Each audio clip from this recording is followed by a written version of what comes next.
name and your story. I'm Dan Proft, and I know this because Signature Bank is my business bank. I'm Tom Goleb, Chief Financial Officer of Navitas Systems, a leader in the next generation of advanced battery technology and a customer of Signature Bank. A few years ago, I heard Signature Bank on an AM 560 radio ad just as our previous commercial bank was being acquired.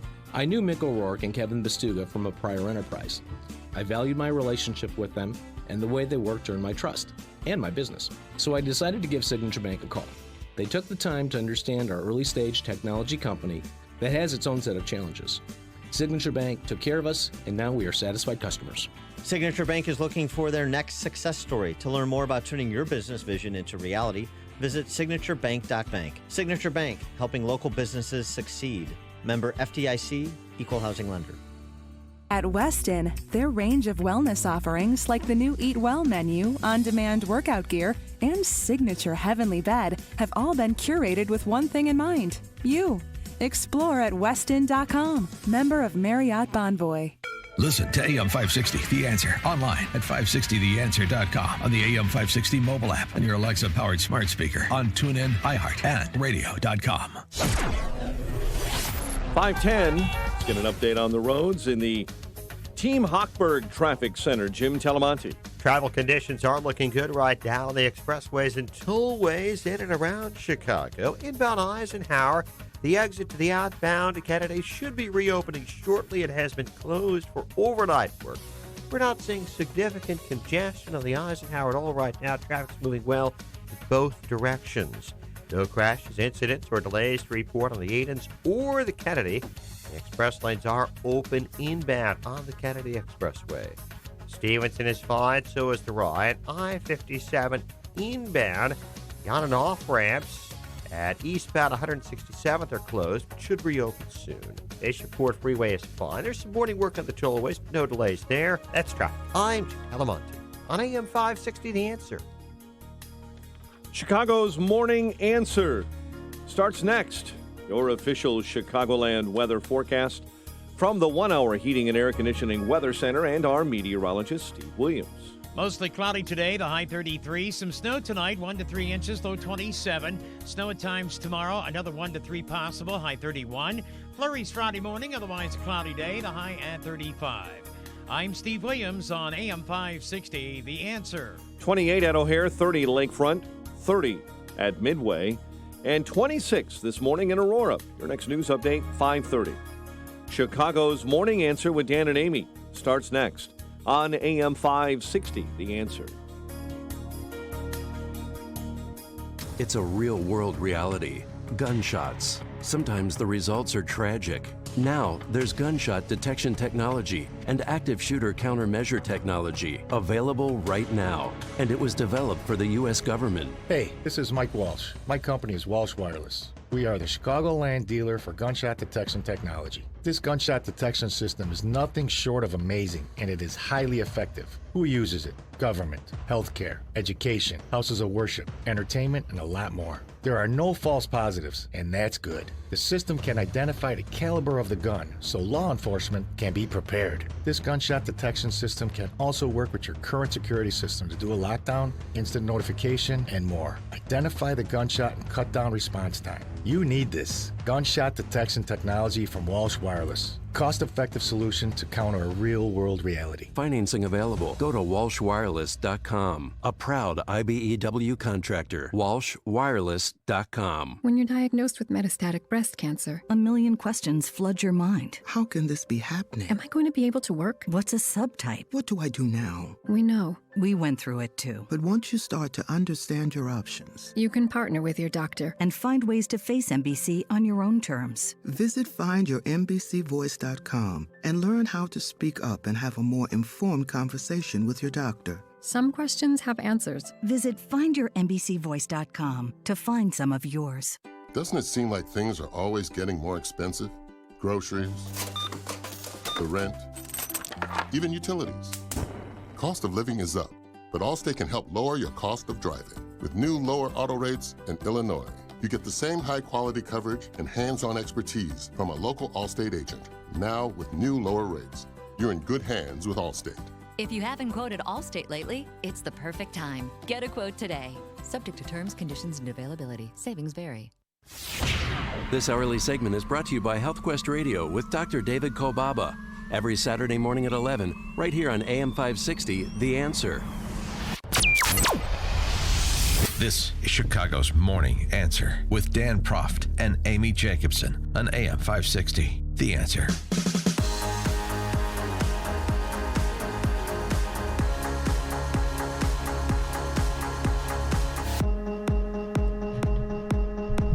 Good morning, Dan and Amy. 312-642-5600, turnkey.pro answer line, 64636DA, turnkey.pro text line. Take your calls, get your reactions to the President Trump's State of the Union address last night, and the reaction to his State of the Union address, that most notably being Nancy Pelosi's, not limited to Nancy Pelosi's, but most notably Nancy Pelosi's ripping up his speech as the president is just leaving the dais to leave the chamber. That had to be the most classless move I've ever seen a House Speaker make, and she should be censured for that. 312-642-5600, turnkey.pro answer line, 64636, turnkey.pro answer line. She also, throughout the speech, was making smarky remarks during the whole time, and I personally couldn't stand it. I thought she was just an absolute disgrace. What did you think? I thought, Trump, talking about this last night, Trump is like human sodium pentothal. He's like human truth serum.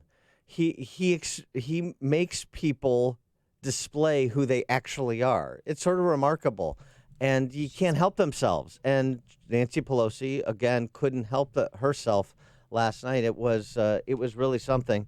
But I thought the president's speech, just taking the broader review of his speech, I thought it was very, very good, beginning with his decision to resist the temptation to go off on a tangent about impeachment, to go off on a tangent about Iowa.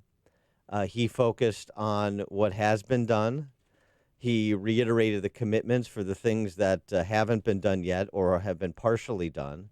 And he pointed the way forward. It was chapter and verse on everything he promised as a candidate, what he's delivered as a president, what he is still committed to deliver, and what he plans to deliver prospectively this year and in a second term. I thought it was Trump at his best. And something that struck me just watching it that I hadn't thought about since he was a candidate. It was sort of when he started to really gain momentum as a candidate. I remember us talking about this and saying, there's something about him that projects strength. And when I was watching that speech about halfway through, I just was recalling that feeling you had about this is somebody who is proud to be an American, who loves this country, and is going to go to the mat for this country, just projects strength. He will be unyielding in the things that he said he would do, and that's what he's been. And one thing about it, there are a lot of surprises. I mean, the fourth grade girl from Cleveland who received, school options, that was great. But the last bit of his speech, when the military surprise, because who does not start crying openly when they see this? Mom and her two kids, the 3-year-old was sleeping at her feet, and Dad comes home as a surprise. But Amy, there is one more thing. Tonight we have a very special surprise. Oh, wait. I am thrilled to inform you that your husband is back from deployment. He is here with us tonight, and we couldn't keep him waiting any longer. I mean, we were at the Belvedere Banquet Halls last night with our listeners, and thank you to all who showed up at that. Not a dry eye in the room when that took place. So that's Amy Williams from Fort Bragg, North Carolina. Her two children, 6-year-old Eliana, 3-year-old Rowan. He's introducing them. And then Sergeant First Class Townsend Williams in Afghanistan on his 4th deployment to the Middle East. Kids have not seen their father's face in many months. And boom, the reuniting of the family. It was that there were some moments last night. There's no question. Just as good as Lenny Skutnik, who started all this, or Reagan, who started all this with Lenny Skutnik. But that was a moment, and, of course, the moment where Melania confers the Presidential Medal of Freedom on Rush Limbaugh in the gallery. That has never happened, I don't think, in the history of our country, where a first lady, right then and there, he announces he's going to get the medal, and then she puts it on his neck. That was something. Tom in Deer Park, you're on Chicago's Morning Answer. Good morning, Dan and Amy. Yeah, it's a made-for-TV event filled with outrage and praise, but my takeaway will be my favorite prominent figure in politics. Mm-hmm. That the figure being Kristen Sinema. I think she looked just great. And then she stood up for the Mm-hmm. other side. So that's my takeaway. Well, Thank you. I think she's smitten. She likes President Trump, and I think she's going to definitely vote to acquit today because she stood up almost all of the time with the Republicans. I thought it was a little much, though, when she reprised J-Lo's dance from the Super Bowl halftime show. I thought that was too aggressive. She didn't have the thigh-high boots on, Dan, so let's give her credit. She toned down her wardrobe, looked a little more senator-esque last night. Chip in St. Charles, you're on Chicago's Morning Answer. During the Democrat response, the nice lady brought up our good Governor Pritzker and the wonderful roads here in Illinois. And I found that to be really funny in that what the Democrats are going to run on is the wonderful roads in Illinois. They're bombed out cow paths and have been for 2 generations now. And if that's what the Democrats want to run on, I think Trump has no problem. Thanks for the call, Chip. Yeah, Gretchen Whitmer, the governor of Michigan, is a funny, funny lady. Just even bringing up Illinois as a model of good governance in any respect, I thought was hysterical. But, the response, Gretchen Whitmer, whatever she had to say, and I watched it, and I don't remember what she had to say. That about tells you, who the night belonged to. Greg in Schaumburg.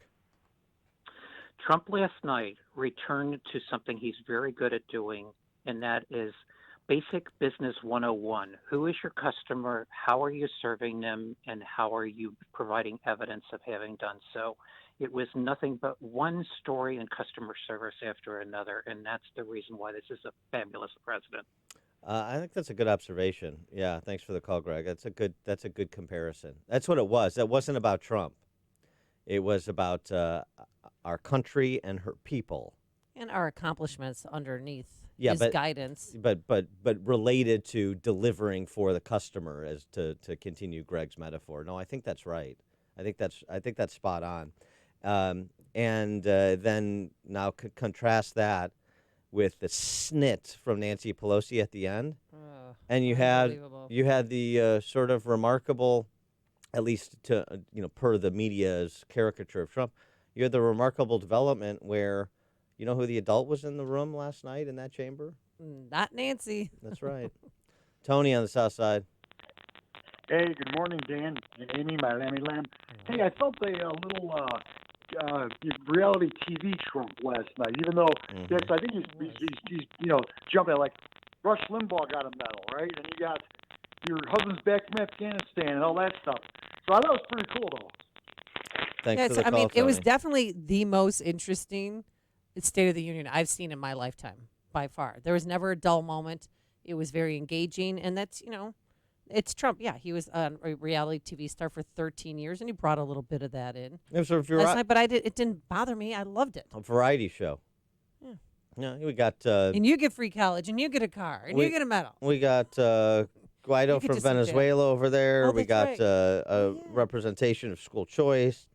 We have a representative from ICE to talk about border security. Yep. We have a representative of the consequences of Democrat policies with respect to border security and security more generally. The gentleman who was there who had his brother killed by somebody in this country illegally. You had Rush. You had reference to Kavanaugh. You had it all. Frank in Arlington Heights, speaking of sanctuary cities. Hey, good morning, Dan and Amy. Yeah, that was the most poignant moment for me, was when that brother was crying when his, President Trump was talking about his brother getting killed by an illegal alien who, was let go by sanctuary city policy. And that's the most horrible thing. I think Nancy that the Pelosi Democrats from do today. California sitting right behind him and smirking when she had egg all over her face for that. And he did a great job of rolling it out. He mentioned, the facts. How many people are here illegally? How many people have committed a crime? What kind of crime? And then he, personified it by bringing, a Telling victim Rocky of Jones' it, tell story. Rocky Jones. Yeah. Yeah, it was well done by him. So I just thought that was the most poignant moment, even more than Rush Limbaugh and the soldier coming home. I thought it moved me. So How were you? How did you receive Nancy Pelosi decked out in a selection from the Tulsi Gabbard collection? Oh, well, Nancy Pelosi, she's a complete. Yes. She's just well beyond where. I mean, she's just too classless. She's out of her league right now. She really is. She was a good politician at one point, but she's out of her league. She really is. Thanks for the call, It's time Frank. to retire, if you know what I mean. Jim in Palatine. Hey, how's it going today, guys? Good. So my comment is I was embarrassed watching this as an adult, thinking that how immature these leaders were, sitting there like a bunch of kids that didn't get their way and just pouting. And then to watch Nancy Pelosi sit there when President Trump talked about ICE, and nobody stood up for that officer. And that's a representation of how they feel about all of them. And it's embarrassing. Thanks for the call, Jim. Yeah, it's interesting too. You can dispute the policies. It's difficult to dispute the data, and yet the grimaces on the faces of Democrats listening to unemployment numbers or talking about border security, sort of non-controversial positions like we should have different standards in terms of benefits to be taxpayer-funded benefits to be conferred to U.S. citizens versus people here illegally. We should keep Americans safe, and this in the context of a discussion of border security. And sitting on their hands, looking disgusted, those are indelible images, or they should be. Steve in Roselle. Yeah, I thought the Democrats looked very dour as they sat on their hands as Trump was cheering America. The contrast couldn't have been more, and the white that a lot of the women there were wearing for the Democrats made that contrast more apparent because you could see that they weren't clapping when everyone should have been cheering for America. They stood up for Thanks for the call, infrastructure. Steve. I do note that. Wow. I know, it was very brave of them. I didn't want them to get their white suits dirty, Now, were those white suits supposed to sir. connote suffragettes or KKK policies? Supposed to be suffragettes. I mean, because they're Yeah. anti-school No, I- choice for minority children mainly. So I was a little confused about that. Bill on Northwest Side. Good morning, Dan and Amy. After President Trump's brilliant performance yesterday, I think we need to be very concerned because the Democratic Party is going to be running on fumes, and the fumes, of course, are going to make the atmosphere more dirty and increase global warming. So that Right. could be a problem. There you go. Thanks, Bill. Lewis on the South Side. Good morning, Dan. Good morning, Amy. My comment is that which does not kill you will make you stronger. I think since the impeachment, President Trump has become stronger, and the impeachment has turned on Joe Biden.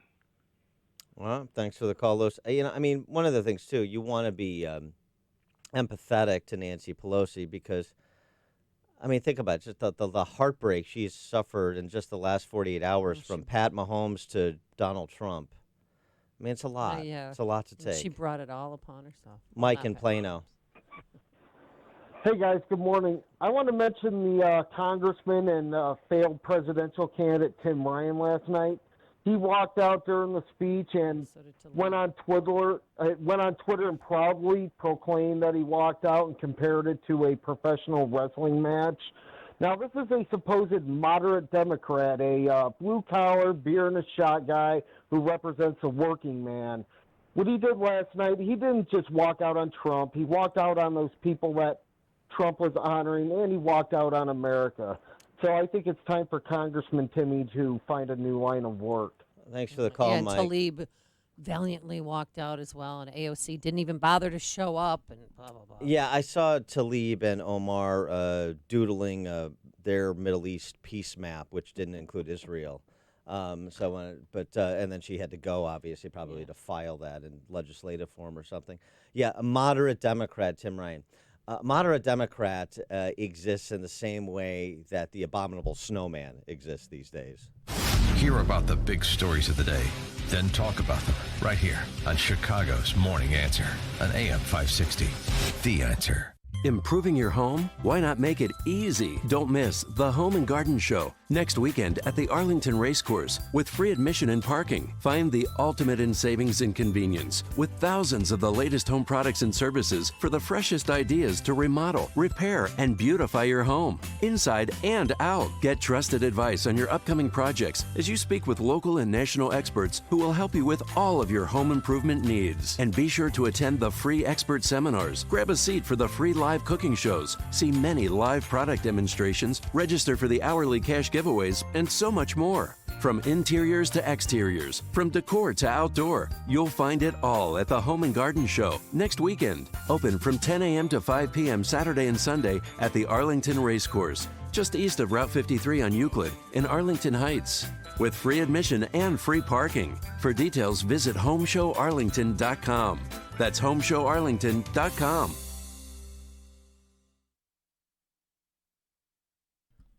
Balance of nature, yes. You can boost your immune system, sleep better, feel better, live a healthier life if you take Balance of Nature, because admit it, you're not getting enough fruits and veggies on your own. And that's where Balance of Nature comes in. And it's really important during the cold and flu season, and don't even get me started about the coronavirus, to eat healthy, to sleep well. And that means taking Balance of Nature. 6 capsules of Balance of Nature, you're getting 10 servings of 31 fruits and veggies. You hear stories right here all the time about how Balance of Nature has changed people's lives. It's changing mine. I was off it for 8 weeks, and I had everything you can imagine. And now I'm feeling better every day, taking Balance of Nature.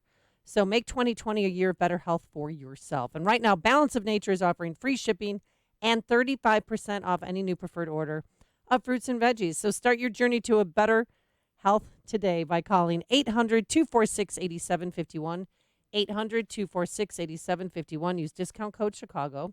Or simply go to balanceofnature.com, discount code Chicago. There's a place where you can get custom metal products. If you manage a commercial kitchen, hotel, condo building, or food-grade manufacturing plant, then no matter the type of metal or size of the project, the skillfully trained fabrication team at Vans Industrial has you covered. Hi, I'm Dave Van Camp, president of Vans Industrial. Custom metal fabrication is the backbone of my company. We fabricate stainless steel countertops, wall coverings, hoods, landscape planter boxes, industrial fan housings, and more. Vans Industrial uses all types of alloys like carbon steel, aluminum, brass, and polished stainless steel. And we have a laser cutting machine. Our laser can customize almost any project. Our team can design, fabricate, and install your project today. Vans uses only the best and safest union-trained mechanics, insured at the highest level, to perform the job right. Call 833-VANS-IND for a free inspection of your facility. That's 833-VANS-IND, or on the web at vansindustrial.com. AM 560, The Answer. Coming up on Chicago's Morning Answer.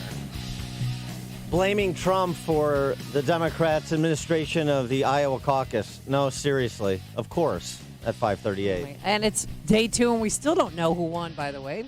Don't hold your breath. But now let's head into the newsroom. Here is Mike Scott.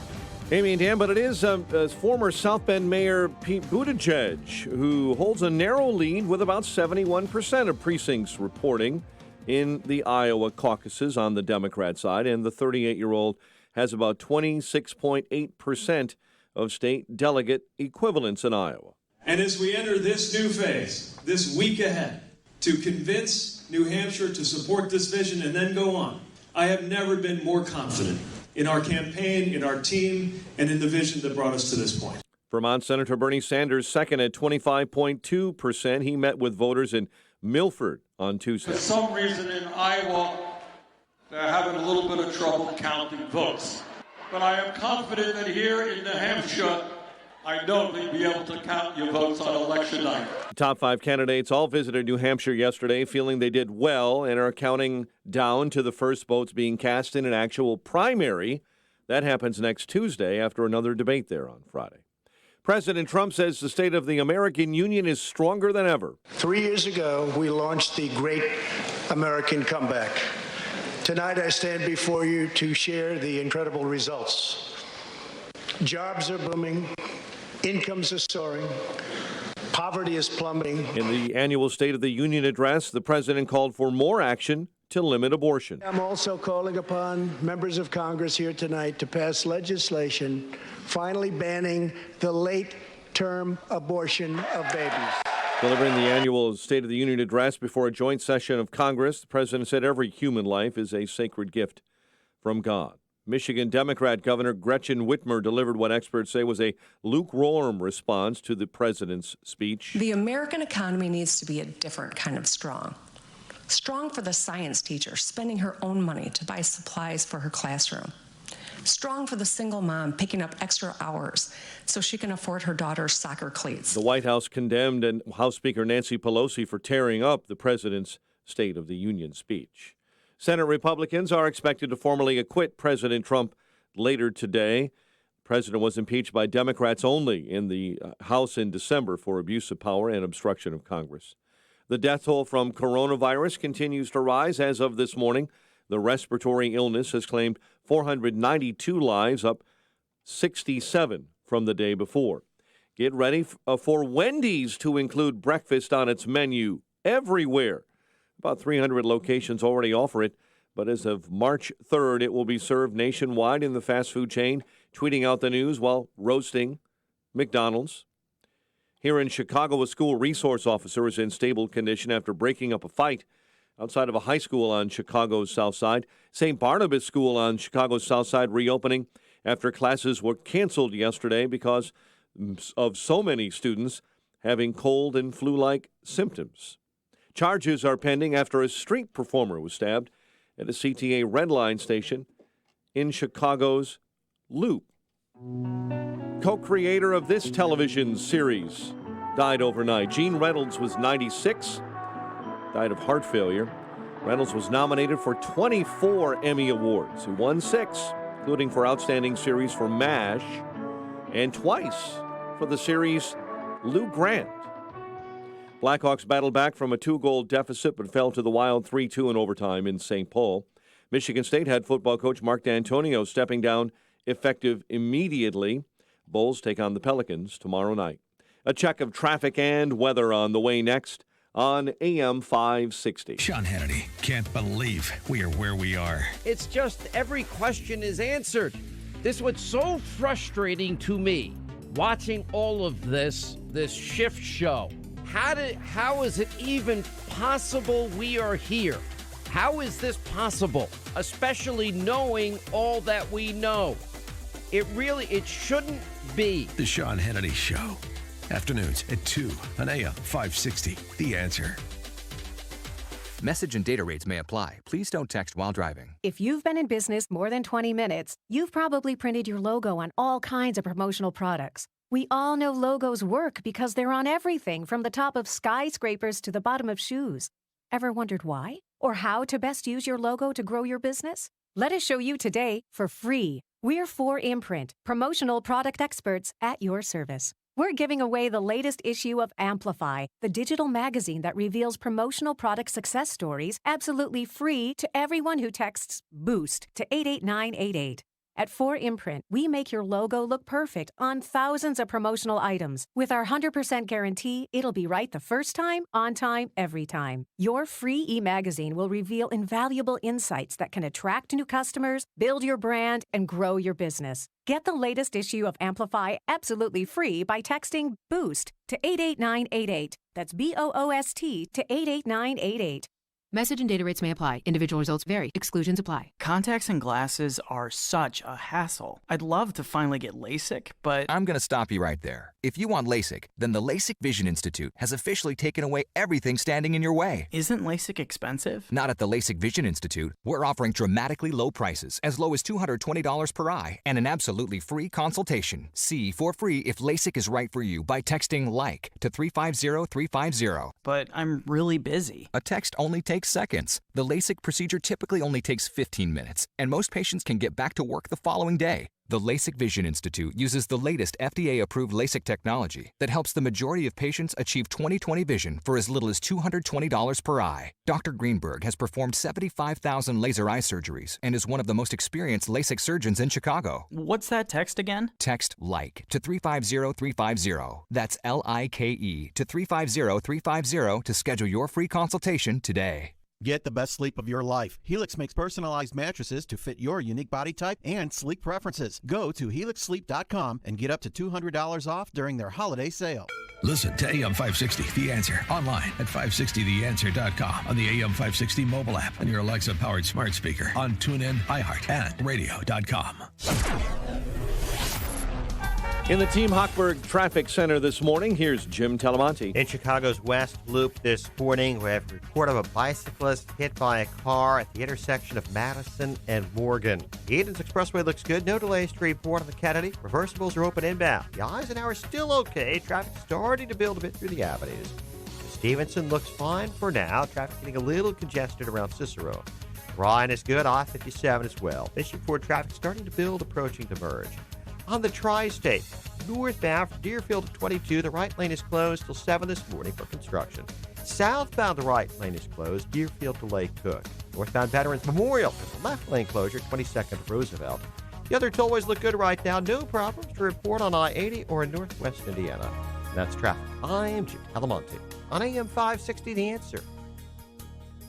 Chicago's Morning Answer continues next in our 1-hour heating and air conditioning weather center. Cloudy and 33 today. Currently 28. Next news at 6. Chicago's Morning Answer with Dan and Amy continues next on AM 560, The Answer. This hourly segment is brought to you by On Target Radio. From firearms and Second Amendment rights to personal freedoms and government intrusions. Listen here Sunday nights at 9. If you're looking for the latest news, insight into what it means, and the sharpest opinion, there's only one station in Chicago where you can turn, and it's this one. We're AM 560, The Answer. Top of the morning, Dan and Amy. Well, we're up to 71% of precincts reporting in Iowa now after they unveiled 62% yesterday afternoon. Bernie Sanders is in first place, 24.5% of the vote. Buttigieg, 21.4% of the vote. CNN was reporting. CNN still has Buttigieg ahead of Bernie Sanders with 71 of the precincts in, but... Yeah, well, CNN, as usual, is wrong. Okay, well, what reference, or who are you... RealClearPolitics.com. Okay. Where they actually have the tabulations. Well, regardless, we still have a ways to go. So we're not having to rely on Don Lemon. The delegate count even between Buttigieg and Sanders right now, with still about a third of the vote out. And, of course, Troy Price, who is the Iowa Democrat Party chairman, held his presser yesterday in advance of the release of the partial results, and he had this to say by way of a mea culpa. The reporting of the results and circumstances surrounding the 2020 Iowa Democratic Party caucuses were unacceptable. As chair of the party, I apologize deeply for this. Last night, we were faced with multiple reporting challenges and decided, out of an abundance of caution, to protect the integrity of the Iowa caucuses and their results by taking the necessary steps to review and confirm the data. A thorough, transparent, and independent examination of what occurred yesterday will follow. But let me be clear. My number one priority has been on ensuring the accuracy and integrity of the results. Oh, of course. And this is very personal to Troy Price. He takes this personally. This is personal to me. Oh. That'll make it. I'm a lifelong Iowan. Yeah. I have caucused for 20 years. And I know how important it is to our party, to our state, and to everyone, from our neighbors to new voters, to be able to come together all across this state. We want Iowans to be confident in the results and in the process, and we are going to take the time that we need to make sure that we do just that. Well, the things you want and the things you delivered are two different things now, aren't they, Troy?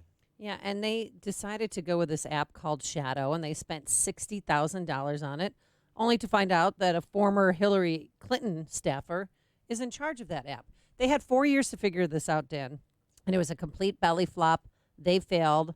And now, as always, because I lived in Iowa, there's always talk after the Iowa caucuses is, why do the people of Iowa have so much power? We should start in Illinois, which reflects more of America, where you have more minorities than you have in Iowa, because Iowa is 91% white. What does that have to do with the app? The app, it has nothing to do.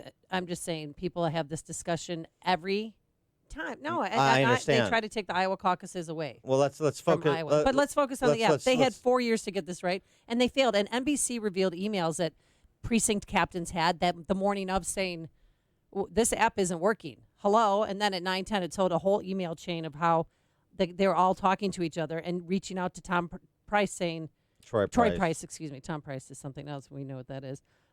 Saying this isn't working. What are we going to just ignore the ballot count? And thank God they kept paper copies of people's votes, because that's what they're tallying and using right now. So, so this is a wonderful response. I found the entire response from Troy Price and the Iowa Democrats prior to the Trump blaming. We'll get to that. I found it to be a perfect microcosm of the Democrat socialist governing philosophy. We built this system. It didn't deliver what it promised to deliver, but that's okay because only inputs matter, not outputs. And by the way, I take this very personal, so I'm emotional about this. So just focus on how emotional I say I am about this. Again, not on outputs. Just focus on inputs and my sentimentality. Don't focus on what we actually deliver. That is deflecting. That is exactly the approach they take with every gambit, every government social engineering program, and now they're doing it with the administration of elections and the tabulation of election results. I found it just perfect. Perfect. Well, rest assured, Nevada is not going to be using that app. Oh, thank God. The only thing that was better is then figuring out a way to drop this at Trump's doorstep. There's no way they can equate that epic belly flop failure to President Trump. Sean Casten tweeting out to all Dem candidates and their surrogates, hey, well done, Western and Northwest suburban voters. Illinois. Which should be first in the nation. Sean Casten, to all Democrat candidates and their surrogates, Trump and Russia want to plant doubt in the integrity of our electoral process. That is their 2020 playbook. Please don't feed into it this morning. They will do plenty and don't need your help. First of all, that's a run-on sentence. We don't need Russian hackers to affect our elections. We just have Democrats do it. Right. And there's no way in the world this has anything to do with President Trump. I asked the question yesterday, what will come first, the results from Iowa or Adam Schiff's article of impeachment implicating Trump for colluding with unnamed Russians, according to Christopher Steele, who spoke with Lev Parnas, as told to the New York Times by anonymous sources. Which would come first? Oh, yeah. Okay. And clearly it's the latter. I think the article of impeachment implicating Trump in rigging the Iowa caucus is what we can expect before we get the final results from the Iowa caucus. Bob in Buffalo Grove, you're on Chicago's Morning Answer.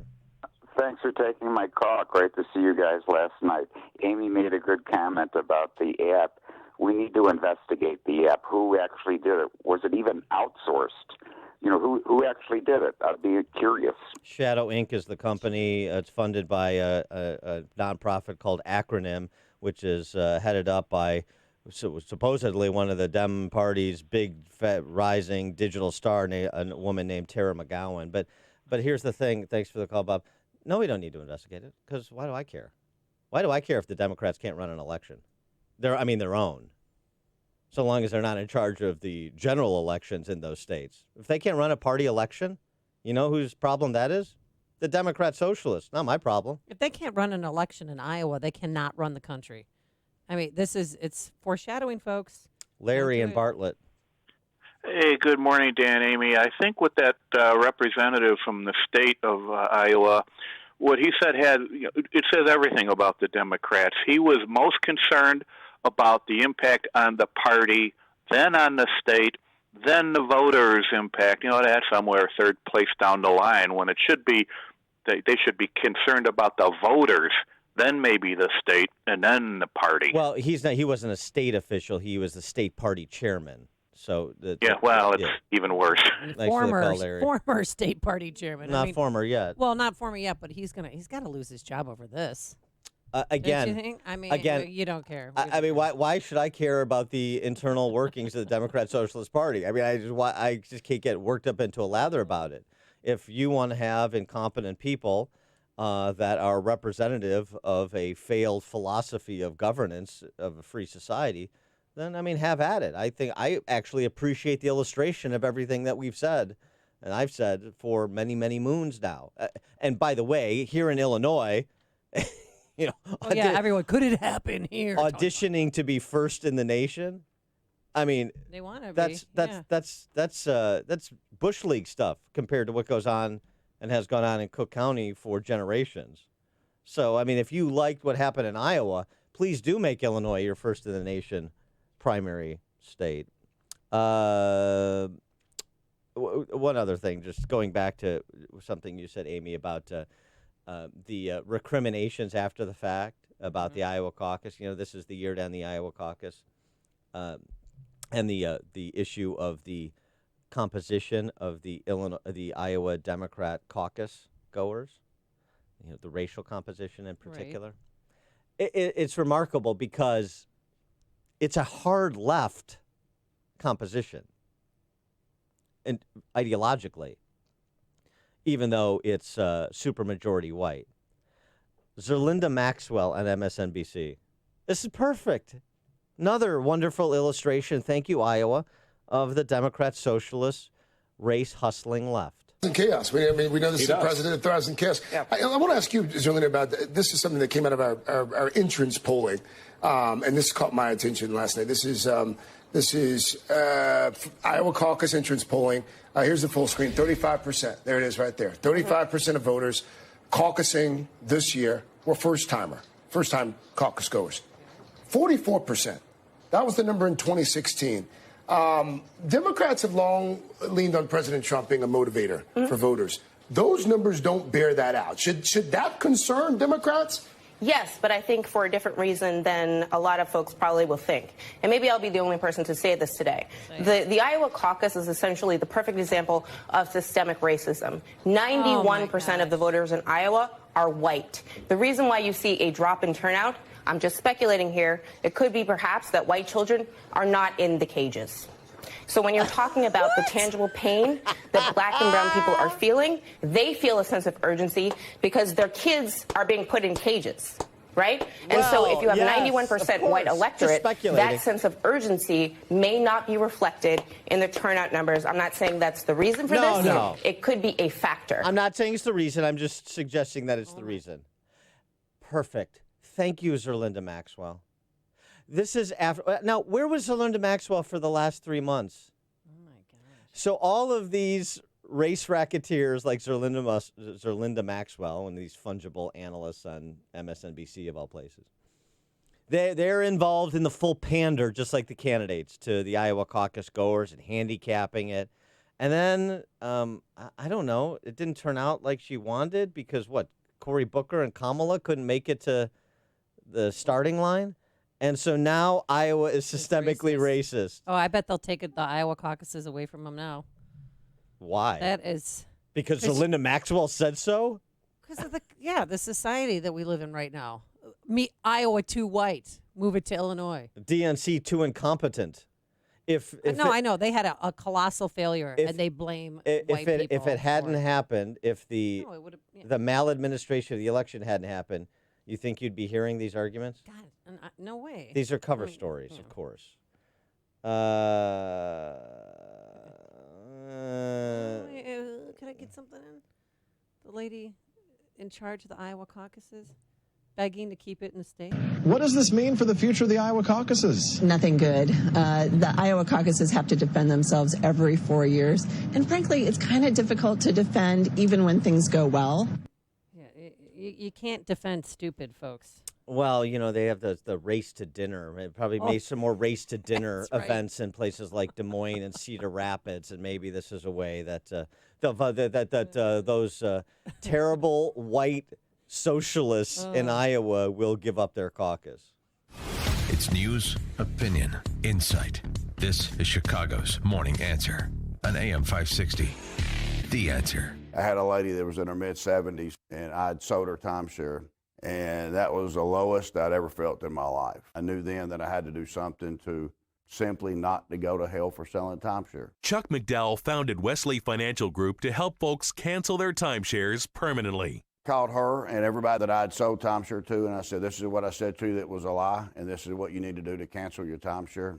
From that point, people started referring friends to me to help them cancel the timeshare, and that's how it all started. I fought the world's largest timeshare company in federal court. If I had lost that lawsuit, there would be no one helping people that have been lied to when they bought timeshare. If we take you as a client, we will cancel your timeshare or we'll give your money back. That's what makes us different. Call Wesley Financial Group now for a free information kit. 800-642-8855. That's 800-642-8855. 800-642-8855. Famous conservative quotes presented by Automated Systems. The late great Winston Churchill said, "You will never reach your destination if you stop and throw stones at every dog that barks." Pretty wise words considering all of the distractions in modern society. Manufacturing companies, I encourage you to call my friend Laz Kulchar from Automated Systems. Automated Systems is a software and systems integration company that specializes in companies that are required to meet FDA compliance requirements.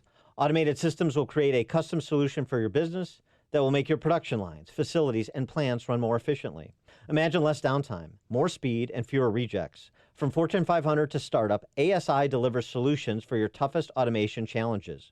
For information, I encourage you to talk to Laz at Automated Systems. Call 844-HIRE-ASI or visit hireasi.com. That's 844-HIRE-ASI, 844-HIRE-ASI, or online at hireasi.com.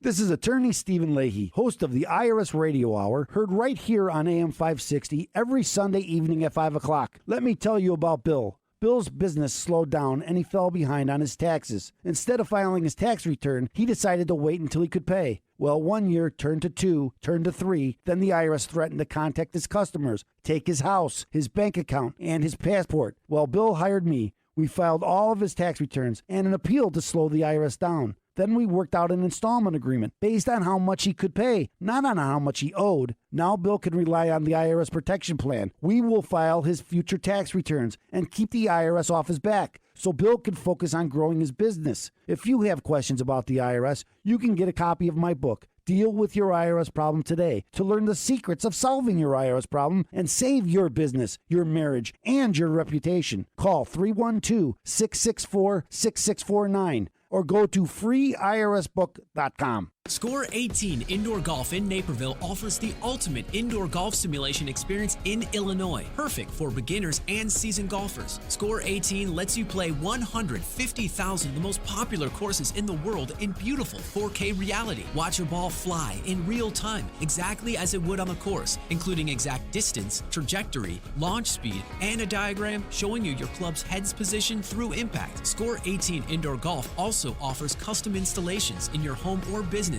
from start to finish, including all permits and build-outs to make your home or business the best you can imagine. No project is too big, and Score 18 will travel to you to make your indoor golf dream become a reality. Discounts available for seniors and military. And Score 18 has a playable 19th hole with a full food and drink menu available. For more information on the most incredible, realistic indoor golf experience in Illinois, visit score18indoorgolf.com. That's score18indoorgolf.com. Restore your youthful appearance with Salovin Age-Defying Skincare. Packed with vitamin-rich ingredients, Salovin is a natural skincare line that leaves skin feeling hydrated, soft, and velvety smooth. This luxury collection of skincare is available right now at Salovin.com. That's SALEVIN.com. Salovin's skincare line includes eye cream, a soft finishing moisturizer, and high-potency lift and firm cream, which provides a CBD-infused pentapeptide facelift in a bottle. For a limited time, go to Salovin.com and use code AM560 at checkout for 20% off your first purchase. Each Salovin product uses the power of CBD and is gluten-free, cruelty-free, and infused with 100% pure CBD from organic, whole hemp plants, farmed and made right here in the USA. Luxury skincare available right now at Salovin.com. That's SALEVIN.com. For a limited time, use code AM560 at checkout for 20% off your first purchase. AM 560, The Answer. I wonder if maybe Trump didn't give Nancy Pelosi a copy of his State of the Union address, but he gave her a copy of his most recent polling numbers, and that's what she tore that's up. what she That's ripped what up. made her so upset, because it's been a very good week for President Trump and a very bad week for Nancy Pelosi and the entire Democrat Socialist Party. That is so. Has that ever again happened in the history of State of the Union addresses, where the Speaker of the House, the third in line, rips up a speech that the president just gave? It's very petty. Coming up on Chicago's Morning Answer. We'll return to the State of the Union address and get your reactions. 312-642-5600, turnkey.pro answer line, 64636DA, turnkey.pro text line, and as well as recount some of the key and salient moments of the speech. That's at 606. And later, two local yokels use the coronavirus to wreak havoc on a Joliet Walmart. We'll explain. But now let's head into the newsroom. Here is Mike Scott. Good morning, Mike. Amy and Dan, good morning. 2 teens wounded in a South Side shooting. St. Barnabas School is reopening today, and Kim Foxx admits her office wasn't transparent with the Smollett case. Blackhawks fall to Minnesota in OT. Bulls' Chris Dunn suffers an MCL sprain. And clouds in your forecast, and snow is on the way. WIND Chicago News Time is 6 o'clock. Stronger than ever before. I'm Dave Anthony, Fox News. That's what President Trump calls the State of the Union. America's future is blazing bright. Fox's Rachel Sutherland is live in Washington. Dave, proclaiming a great American comeback, President Trump touted the economy under his administration. Jobs are booming. Incomes are soaring.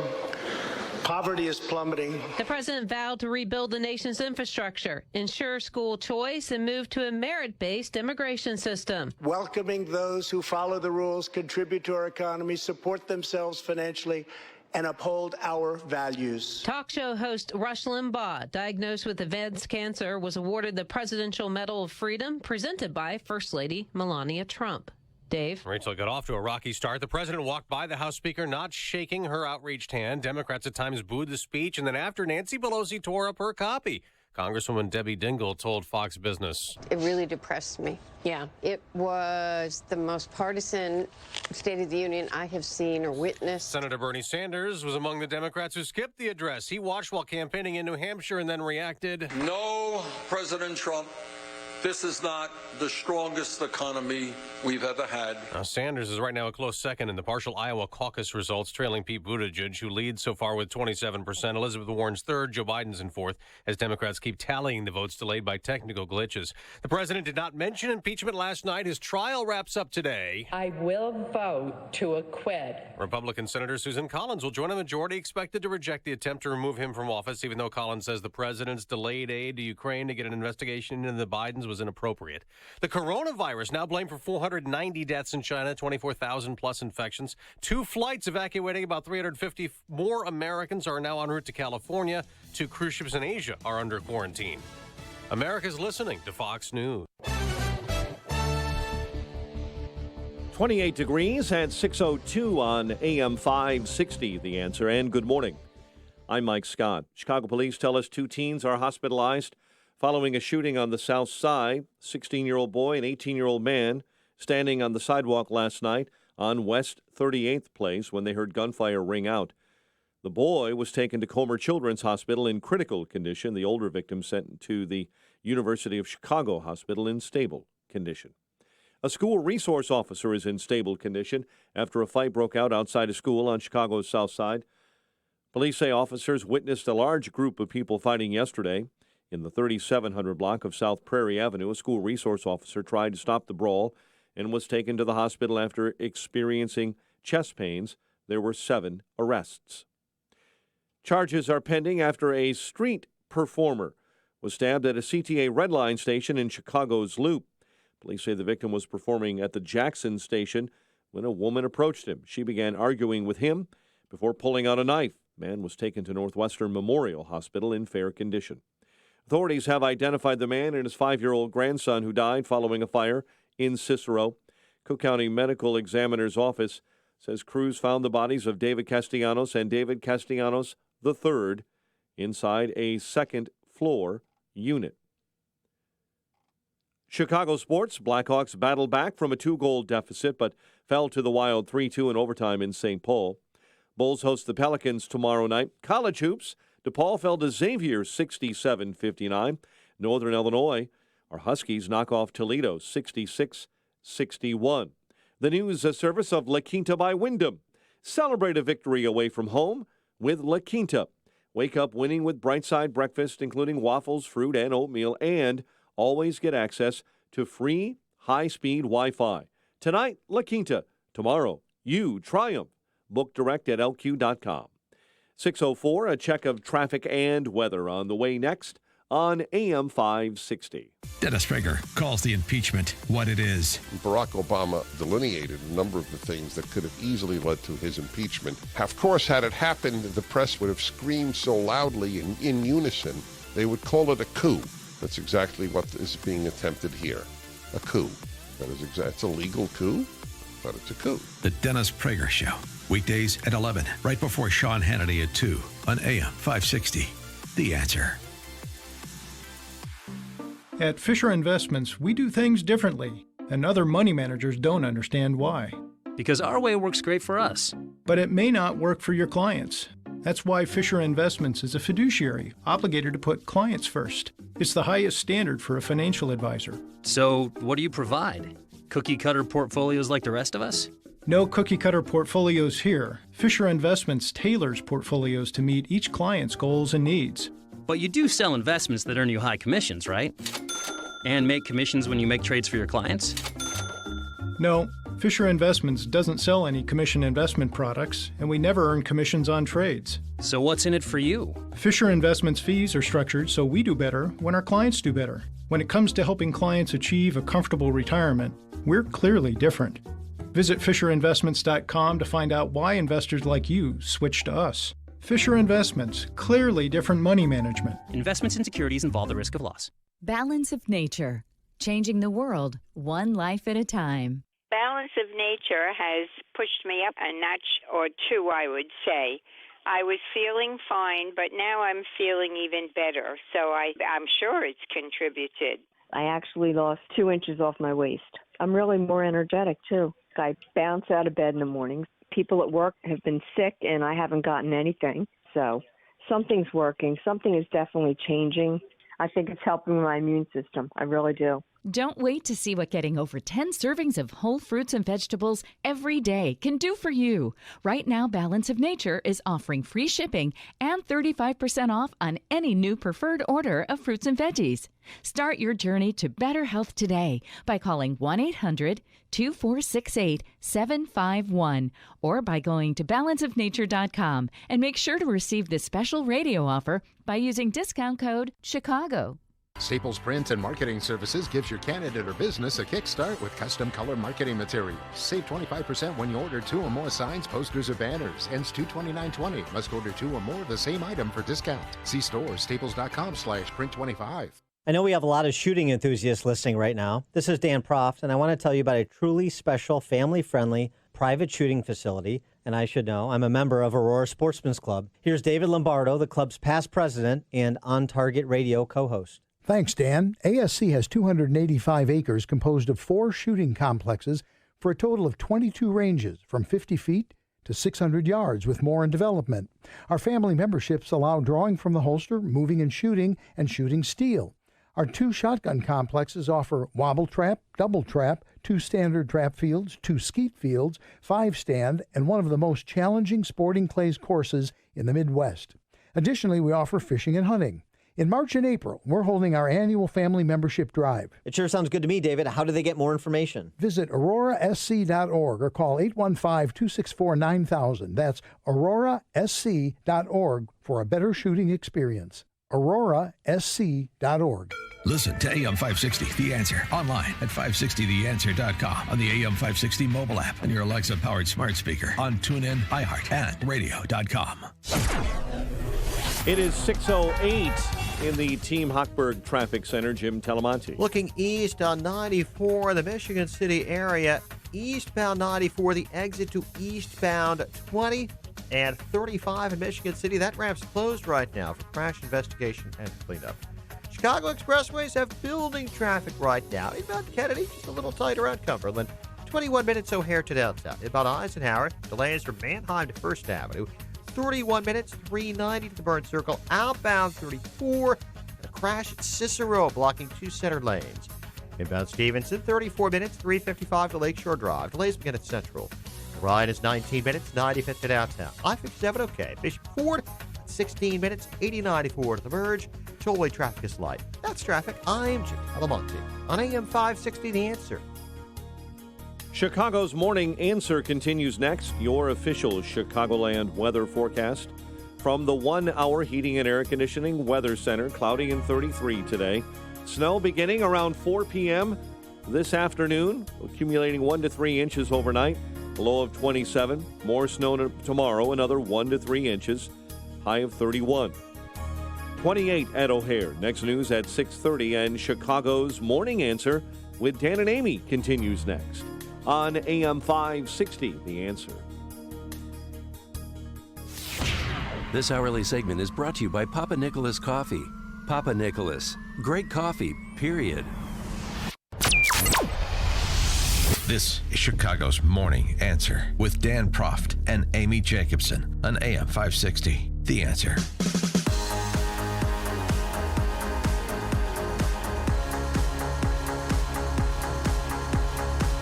Top of the morning, Dan and Amy, and Trump got right to it last night in the State of the Union address, touting the American turnaround and providing the data to support his assertion. Since my election, we have created 7 million new jobs, 5 million more than government experts projected during the previous administration. If we hadn't reversed the failed economic policies of the previous administration, the world would not now be witnessing this great economic success. And one of the things I liked as he was riffing on the economy was not just talking about job creation, but the implication, connecting dots. The implication of that sort of job creation, essentially having full employment in this country, is that people who were dependent are no longer dependent. It's really giving people their lives back and dominion over their lives, and that is no small thing. Under the last administration, more than 10 million people were added to the food stamp rolls. Under my administration, 7 million Americans have come off food stamps, and 10 million people have been lifted off of welfare. Apparently, the Democrats are opposed to lifting people off of welfare. They weren't so sat happy on about their hands, that. yeah. And he sort of reiterated a portion of what he said in Davos about the blue-collar boom. Since my election, the net worth of the bottom half of wage earners has increased by 47%, 3 times faster than the increase for the top 1%. 312-642-5600, turnkey.pro answer line, 64636DA, turnkey.pro text line. He went through, all of the data points you've heard him go through before about low unemployment across every age demographic, every racial demographic, and that's all true. So there was no reason why he shouldn't tout it. This is one of his value adds over the last 3 years, and so that's where he started the speech. He was extremely presidential. I love the fact that he did not even acknowledge the impeachment trial that was going on, where he'll be acquitted today. He didn't reference, he didn't even make any, even look at Adam Schiff and little Nadler there sitting together looking so dour. And my favorite part personally is when he listed, the ramifications that our country has gone through because of sanctuary cities, sanctuary counties, sanctuary states. Last year, our brave ICE officers arrested more than 120,000 criminal aliens charged with nearly 10,000 burglaries, 5,000 sexual assaults, 45,000 violent assaults, and 2,000 murders. Tragically, there are many cities in America where radical politicians have chosen to provide sanctuary for these criminal, illegal aliens. In sanctuary cities, local officials order police to release dangerous criminal aliens to prey upon the public instead of handing them over to ICE to be safely removed. And one of those radical politicians was Nancy Pelosi, sitting right behind him, and she got a little squirmy when he was, releasing the facts. Hand them over to ICE. They don't even want ICE to exist. That's the stated position of the Socialist Spice Girls. Here's the thing about Trump, and this is one of the reasons why he engenders such loyalty. He will take it right to his political opponents. And there was nothing snide about what he said yesterday. There were no tangents, as you mentioned, no impeachment tangent, no Iowa caucus fail tangent, no name-calling, just chapter and verse, issue after issue.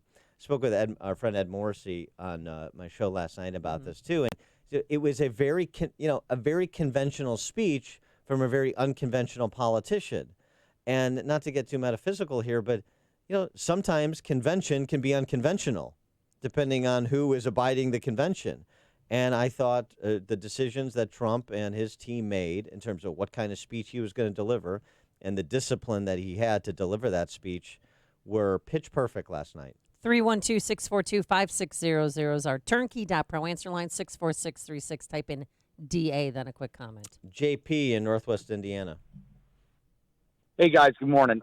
Look, just to give you a history, I'm an Army brat. My parents met in the Army. My dad retired 22 years, did 2 tours in Vietnam, and he wasn't even an American citizen when he did his first tour. He became an American citizen between the two. Mm-hmm. I'm a military veteran, spent 14 years in the military, went to Iraq myself, and I've been a police officer for about 15 years. And I'm going to tell you what, every topic was a nail last night, and Trump was a 20-pound sledgehammer. That is my president. Thanks for the call, Thanks. JP. I mean, that reaction, and thanks for your service to our country and your family's service to our country, but that reaction is exactly what I'm talking about.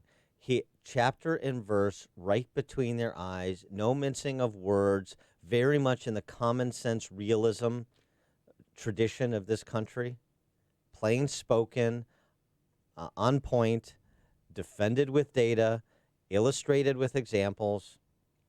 It was some performance. It was the best State of the Union speech I've ever heard in my lifetime, by far. Because but and I want to thank all the people, all of our listeners who came out to the Belvedere banquet halls last night to watch this. But we laughed together, Dan, and we cried together. It was one of those moments, one of those nights. Just like when you took a bunch of listeners to see Cats. Exactly. How did you know? Bert in Lake Zurich. Dan and Amy, how are you guys? Thanks so much for inviting me last night. It was a great time. I got to tell you, Amy, you looked absolutely fabulous. Dan, you looked okay. But I got to tell you, getting there, it was so bizarre because it was like being an adopted kid and meeting like your extended family for the first time. It was terrific. So thanks so much. Have a good morning. Thank you, Bert. Like Appreciate mine's the all call. in the same room. Yeah, glad you and so many other friends could make it. It was fun. And Dan, thanks for the fashion tips. Appreciate it. No problem. Yeah.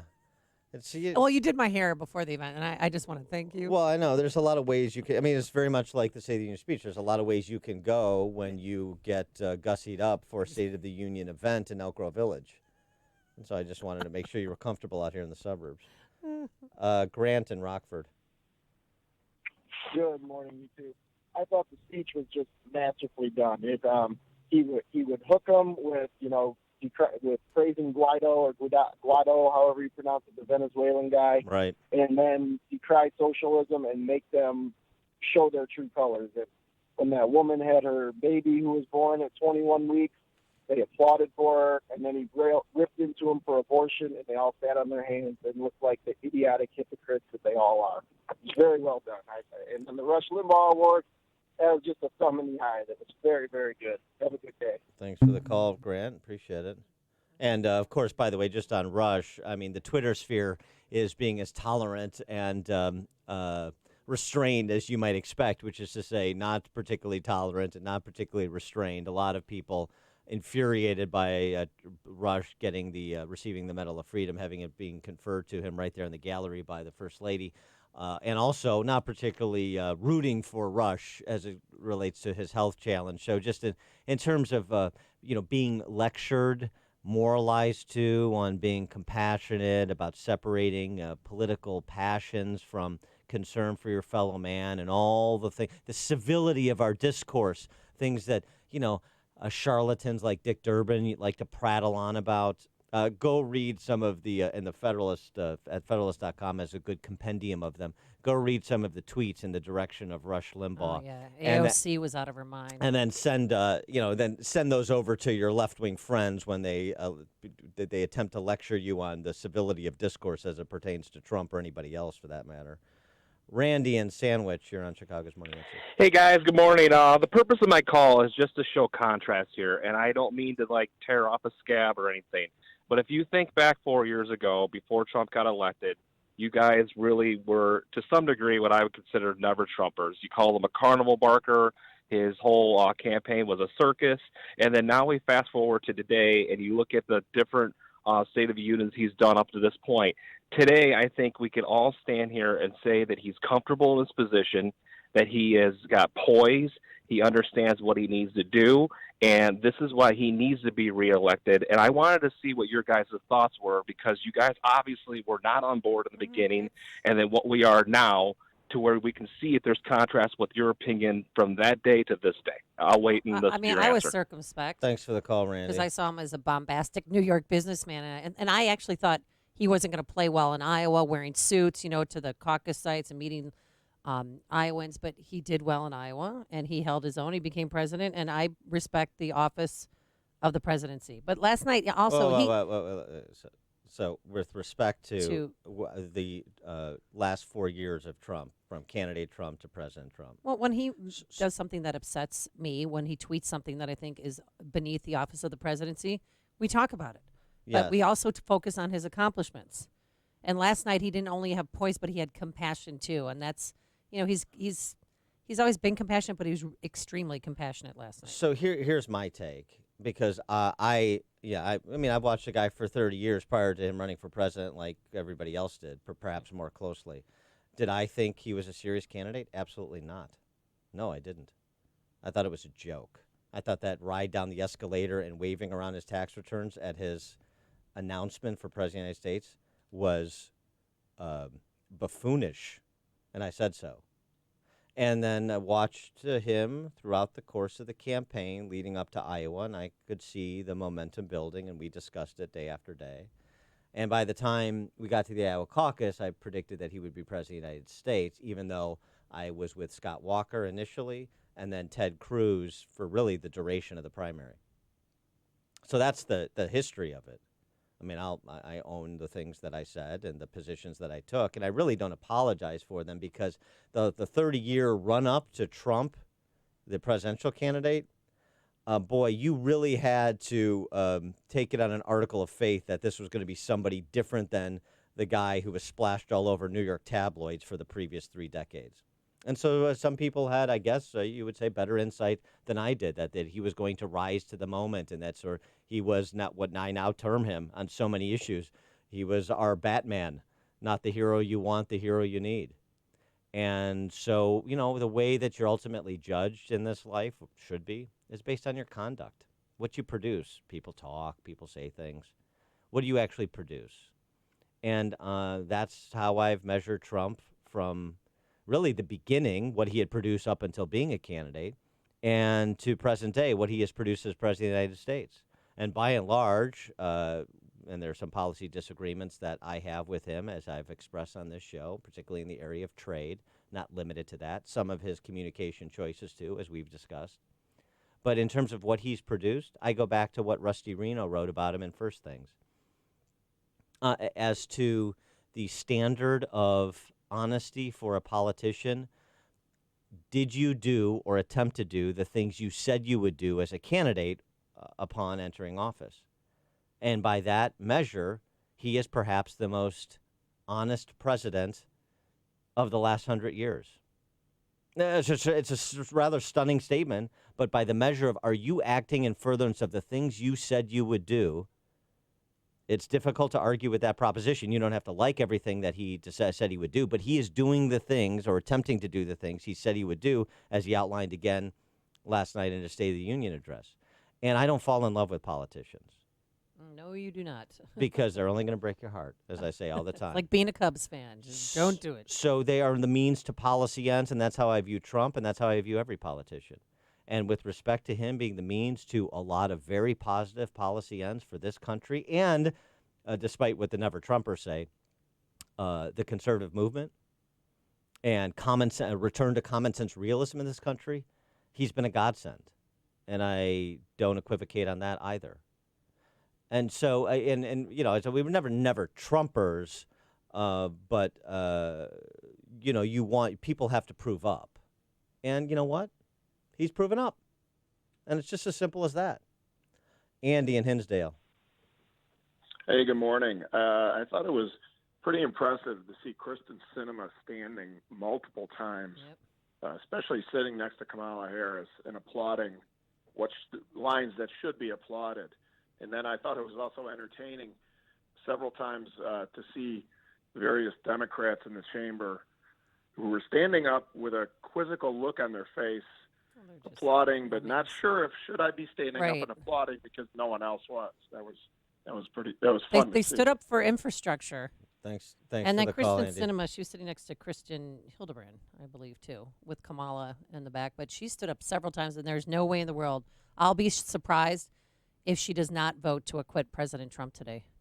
Yeah, well, this is the other thing. The week is probably going to get even worse for the Democrats. We're going to go from a strictly partisan impeachment to a bipartisan acquittal.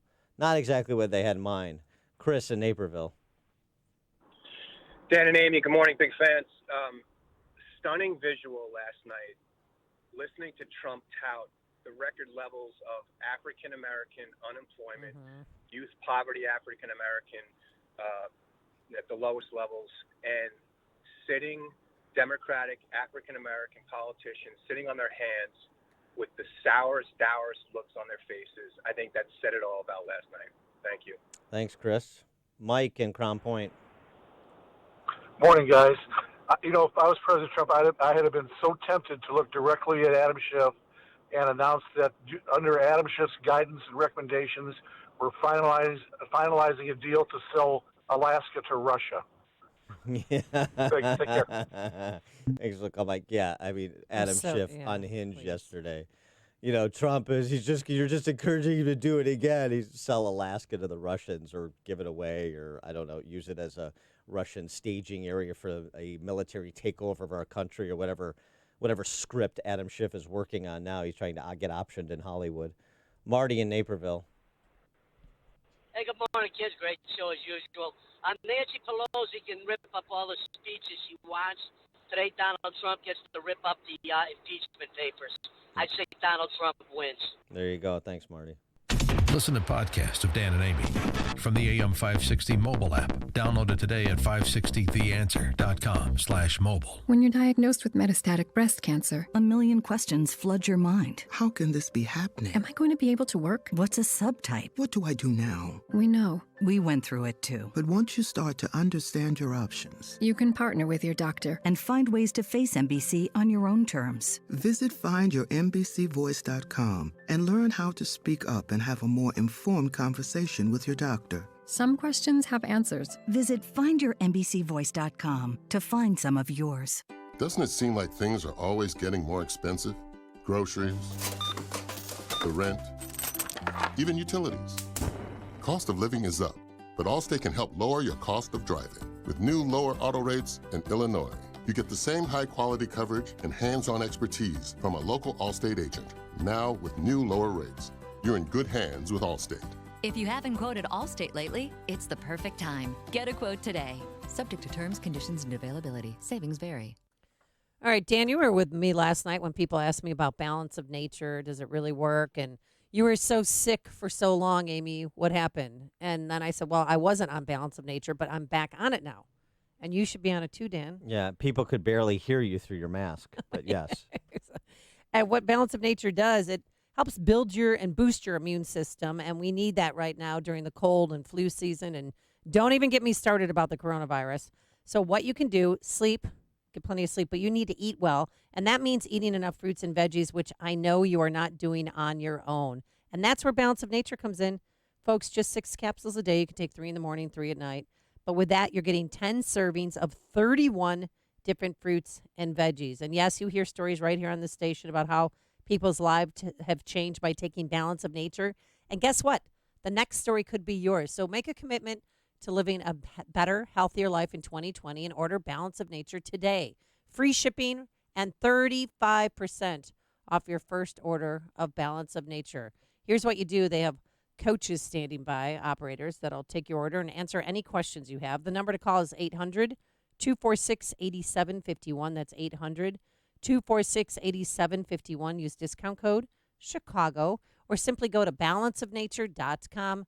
Discount code Chicago. Score 18 Indoor Golf in Naperville offers the ultimate indoor golf simulation experience in Illinois. Perfect for beginners and seasoned golfers. Score 18 lets you play 150,000 of the most popular courses in the world in beautiful 4K reality. Watch a ball fly in real time, exactly as it would on the course, including exact distance, trajectory, launch speed, and a diagram showing you your club's head's position through impact. Score 18 Indoor Golf also offers custom installations in your home or business from start to finish, including all permits and build-outs to make your home or business the best you can imagine. No project is too big, and Score 18 will travel to you to make your indoor golf dream become a reality. Discounts available for seniors and military. And Score 18 has a playable 19th hole with a full food and drink menu available. For more information on the most incredible, realistic indoor golf experience in Illinois, visit score18indoorgolf.com. That's score18indoorgolf.com.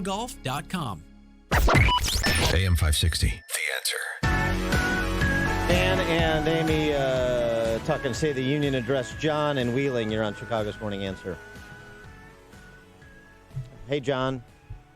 John. Hey there. Wow, that was so much fun last night. And, it was a pummeling. It reminded me of Pesci and De Niro, like stepping on Billy Bat's head in the bar, but that's not why I'm calling. The comment I want to make is I loved how often he brought up California, and it was obviously not a coincidence. What the mess it is, just so she had to be staring and looking like an idiot behind him while he talked about the mess it's in and what he's doing to fix it. That was just great. Thanks for the call, John. Not to mention Adam Schiff and Zoe Lofgren and so many of the other leading lights of the left from California. No, that's a good point. There's the fail model of governance, California, right, Nancy? Here is a better model of governance, what I've done and what we plan to do if you keep me in office. Yeah, I agree with that. Coming up on Chicago's Morning Answer, we'll talk a little bit of local and state and federal politics. We'll cover it all with Kristen McQuarrie from the Chicago Tribune at 7:37. Yeah, and former Mayor Rahm Emanuel. 6:36, actually. I'm on Eastern time, sorry. Yeah, it's all right. And former Mayor Rahm Emanuel out of one of his jobs. We'll tell you why. But now let's head into the newsroom. Here is Mike Scott. 28 degrees. 350 Americans are set to arrive in moments at Travis Air Force Base in California after being evacuated from Wuhan, China, the center of the coronavirus outbreak. 2 flights from Wuhan arrived on American soil overnight. The death toll from the coronavirus is now up to almost 500 in China. Amid the chaos in Iowa, presidential hopefuls are switching their focus to New Hampshire. These 7 Democrat candidates are campaigning in the state. Minnesota Senator Amy Klobuchar told voters in Concord that while not all the results in Iowa are in, she feels good about her effort. We won so many precincts and delegates that I don't think people gave us a chance to win. And it had this grassroots feeling that New Hampshire would be proud about. Massachusetts Senator Elizabeth Warren talked to voters in Keene, New Hampshire. Right now, I'm in New Hampshire to talk to people about why I'm in this race and how we all need to pull this party together, and we need to focus on beating Donald Trump. The chair of the DNC, Tom Perez, says the app in question did not function adequately and promised it would not be used by Democrats anywhere else for the rest of the primary season. It was scheduled to be used in Nevada. President Trump jabbed at Democrats, calling for Medicaid for all last night. 132 lawmakers in this room have endorsed legislation to impose a socialist takeover of our health care system, wiping out the private health insurance plans of 180 million very happy Americans. Delivering his 3rd State of the Union address at the Capitol last night, Michigan Governor Gretchen Whitmer delivered the Democrat response. As we witness the impeachment process in Washington, there are some things each of us, no matter our party, should demand. The truth matters. Facts matter. And no one should be above the law. Meantime, the Republican-controlled Senate and some Democrats are expected to acquit President Trump of impeachment charges this afternoon. Here in Chicago, 2 teens are hospitalized following a shooting on the South Side. A 16-year-old boy and an 18-year-old man were standing on the sidewalk on West 38th Place when the gunfire broke out. Police are looking for a man accused of spraying disinfectant on items at a Walmart in Joliet over the weekend, wearing a sign that claimed he had the coronavirus. The pair left the store and the parking lot in a white 2003 GMC Yukon that registers to Oswego. A controversial proposal to deploy speed enforcement cameras in Indiana highway work zones was scrapped Tuesday after slamming into an immovable roadblock. GOP State Senator John Ford said there simply was not enough support among Hoosier senators to advance that bill back to the House. Blackhawks battled back from a 2-goal deficit but fell to the Wild in overtime in St. Paul 3-2. College hoops, DePaul knocked off by Xavier, while our Northern Illinois Huskies beat Toledo last night, 66-61. The news, a service of Staples. Staples has all the supplies for tax season this year, from tax forms to organizational supplies, and now you can save up to $15 on TurboTax software at Staples, where there's a whole lot more in store. Offer ends 2/8/20 while supplies last. A check of traffic and weather on the way next on AM 560. Sean Hannity can't believe we are where we are. It's just every question is answered. This was so frustrating to me, watching all of this shift show. How is it even possible we are here? How is this possible? Especially knowing all that we know. It shouldn't be. The Sean Hannity Show. Afternoons at 2 on AM 560. The Answer. Signature Bank is Chicago's fastest-growing independently owned business bank. It's a bank where relationships still matter. Signature Bank knows your name and your story. I'm Dan Proft, and I know this because Signature Bank is my business bank. I'm Frank Vance, co-owner of Egan Vance Insurance Agency on Chicago's Northwest Side and a customer of Signature Bank. In my line of work, we pride ourselves on being there for our clients when they need it the most, and we recognize when someone does the same for us.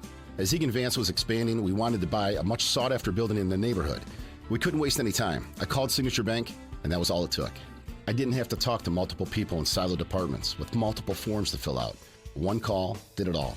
As the one who was always looking out for my clients, it was a great change to know that my bank, Signature Bank, was looking out for me. Signature Bank is looking for their next success story. To learn more about turning your business vision into reality, visit signaturebank.bank. Signature Bank, helping local businesses succeed.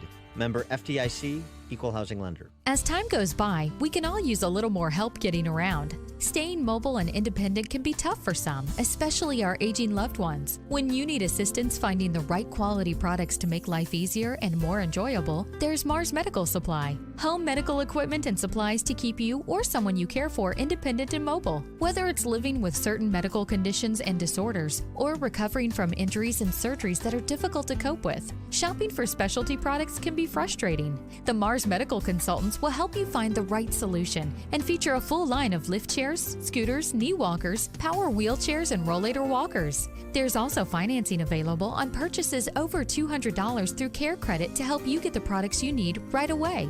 For home medical equipment and supplies, rely on Mars Medical Supply, 333 West Maple Street in New Lenox. Browse products and featured items online at marsmedicalsupply.com. Mars Medical, keeping you independent and mobile for over 30 years, with customer care that's out of this world.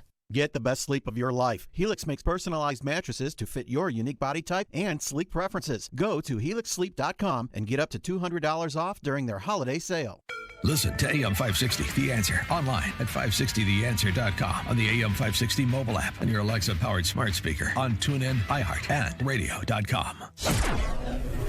6:37, Team Hochberg Traffic Center time. Jim Talamonte. In Westmouth this morning, there's a crash at 63rd and Cass. We're seeing delays on the inbound Edens Foster to Maltro. It's just a little tight there, a 1 or 2 minute delay. And outbound, it's clear. Inbound Kennedy, scattered delays start at Canfield. It is 30 minutes, so O'Hare to downtown. Outbound 22. Inbound Eisenhower, delays are Manheim to Des Plaines Avenue. 39 minutes, 390 to downtown. Outbound 42 after a crash at Cicero. The Stevenson is running 40 minutes, 355 to Lakeshore Drive. The Ryan, 22 minutes, 95th to downtown. I-57, 17 minutes, I-80 to the Merge, Bishopford 18. Tollway traffic fairly light. Eastbound I-80, we're seeing mild delays between Briggs and Cherry Hill Road. That's traffic. I'm Jim Talamonte on AM 560, The Answer. Chicago's Morning Answer continues next in our 1-hour heating and air conditioning weather center. We'll have clouds, high of 33. Snow begins sometime between 4 and 6 tonight, 1 to 3 inches overnight. 28 at O'Hare. Next news at 7. Chicago's Morning Answer with Dan and Amy continues next on AM 560, The Answer. This hourly segment is brought to you by In the Know with Wealth Management Group, hosted by Craig Bolanos. Heard Sunday mornings at 10. Let freedom ring this afternoon at 2 with Sean Hannity on AM 560, The Answer.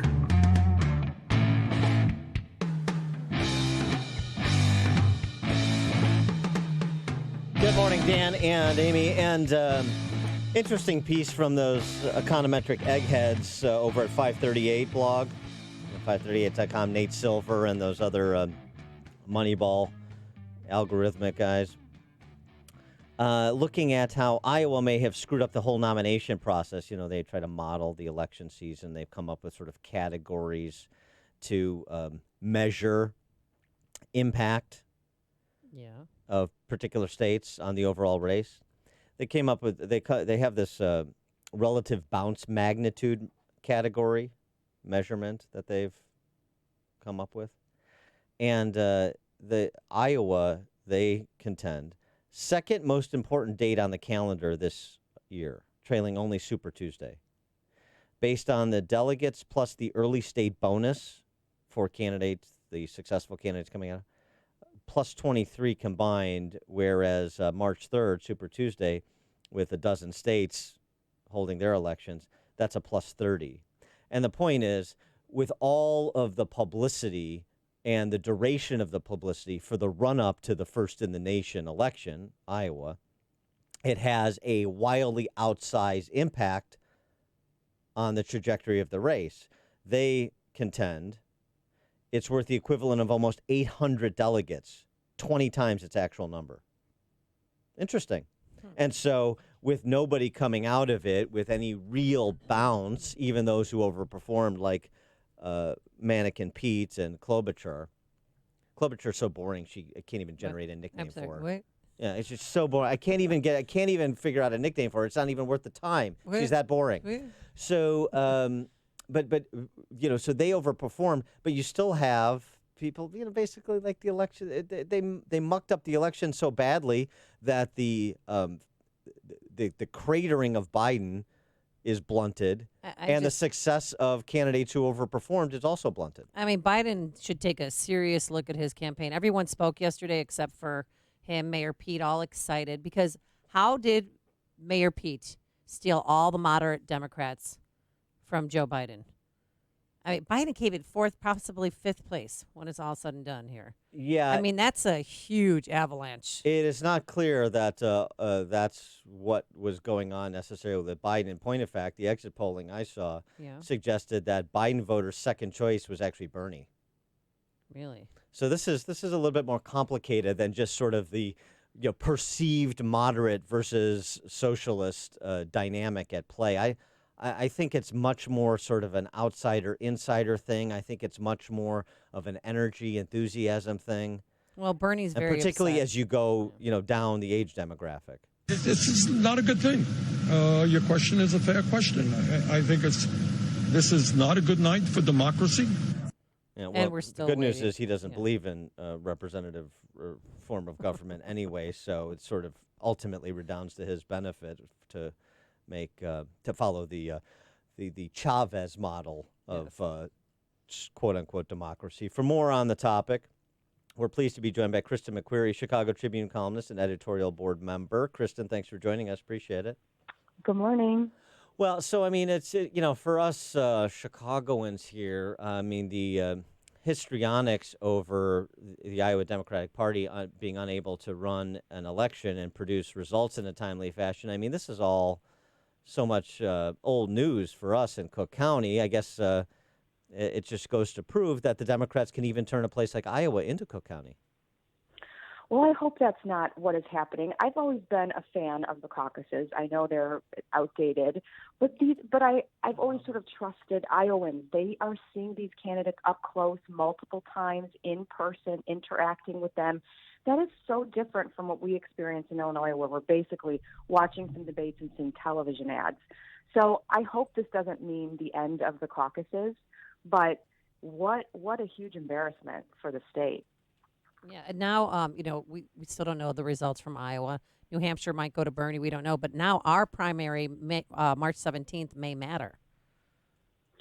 It may. I mean, it's pretty rare that it does. I think by the time our primary rolled around during the last presidential election, we had lost maybe the first two frontrunners on the Republican side. Marco Rubio dropped out, I think, at the last minute. It was really just between Ted Cruz and Trump on the Republican side. And, of course, Hillary was the candidate already on the other side. So, I mean, they're talking now about possibly moving our primary up to make us more relevant. We did that when Obama ran for the first time to give him kind of an early boost in the polls. It requires a change in state law. But I just think we have bigger problems in Illinois than worrying about how we factor into a national presidential really? election. Yo, come on. Yeah. Well, that's kind just of an understatement. Yeah, I mean, it's just, but this is, we don't care about the problems here. Just like have fun, be involved, and I don't know, have election parties and stuff. I don't care about what are you going to drone on about unfunded pension liabilities? Who cares? So lame. You wrote a piece about Tiny Dancer, who's reinventing himself. He's the darling of Clinton Foundation Zero show on the weekends there on ABC. He's got a new book coming out. Oh, I can't wait. What's it called? It's called Why I Was Such a Great Mayor or something like that. Attempting to rewrite history. And it's nice that we can continue to have these standard bearers for our fair city at the national level lecturing the country on how you do it. It's really remarkable, right? I mean, it's not surprising. The National Press Corps has always fawned over Rahm Emanuel. They love that tough style, the dead fish story. He can actually say things on This Week with George Stephanopoulos like, well, when I was in the Situation Room. Oh, boy. So, such gravitas. Yeah. Exactly. But, I mean, he got run out of town in Chicago, and I just don't think the National Press Corps really understands the texture behind that, the death of a teenager that his administration tried to cover up. And I have to say, it is also remarkable to watch him. So he was hired along with Chris Christie to be a weekly panelist on this Sunday morning show. Both Chris Christie and Rahm Emanuel did things in their administration to further their election purposes that stifled what their governmental role was, which is it's not exactly apples to apples to what Trump is going through or went through with impeachment. But you had Chris Christie try to block traffic, someone in his administration, Bridgegate, in order to further his political interests.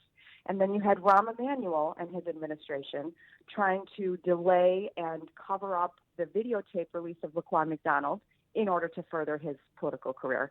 It's just astonishing. Like, these are the two people that you want on this panel lecturing us on how to be a good public servant. Yeah, and the Atlantic made Rahm Emanuel a contributing editor, and then people on the staff, because of the Laquan McDonald tape cover-up, now he's not.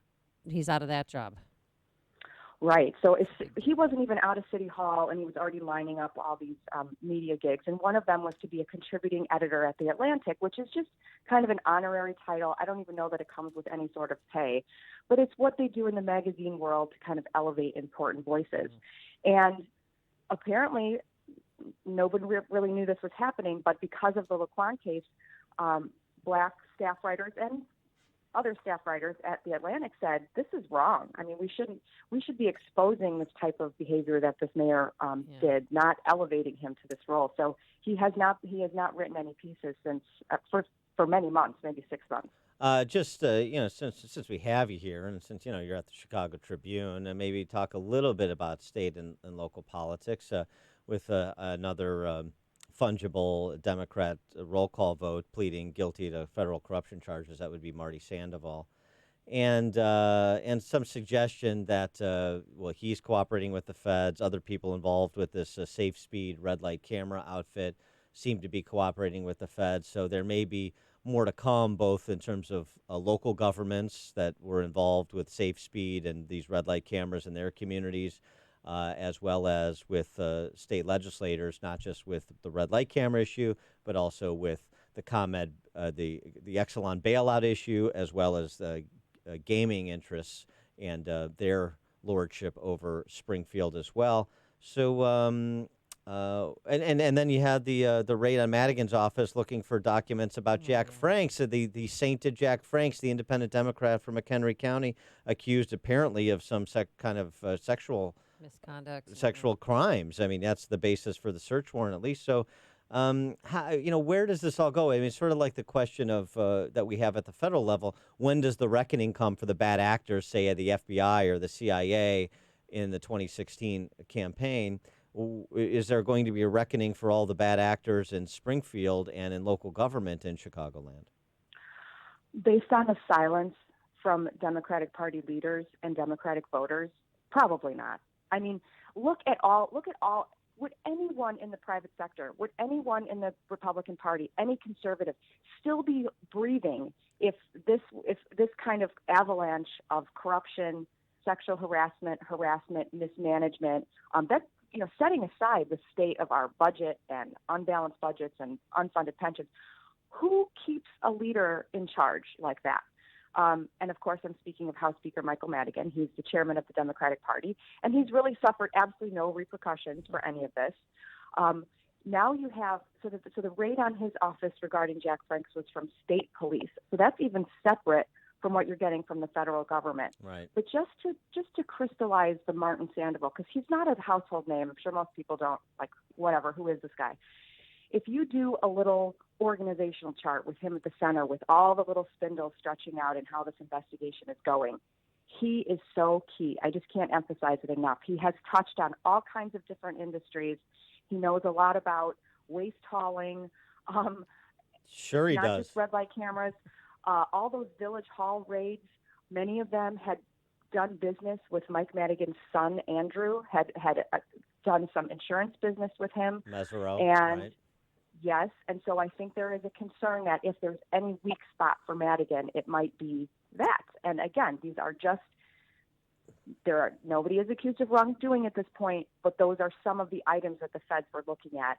And Martin Sandoval is at the center of all of it. Yeah, but he's really, I mean, I know Sandoval a little bit, and he's really sort of a jamoke. I mean, he's not somebody that was going to be trusted with a lot of particularly sensitive information or be integral into any of the operations. He was but just he somebody. he was a hanger-oner. Yes, but he was just somebody left to his own devices to, gobble up what he could, like so many Pauls here. That's true, but he is the senator for Mike Madigan's district. They shared constituent services. They shared office space. I wouldn't write him off as not being some sort of an entryway for the feds to get even closer to the speaker. I'll tell you what they didn't share. They didn't share apples. If you look at the different between Madigan and Marty Sandoval.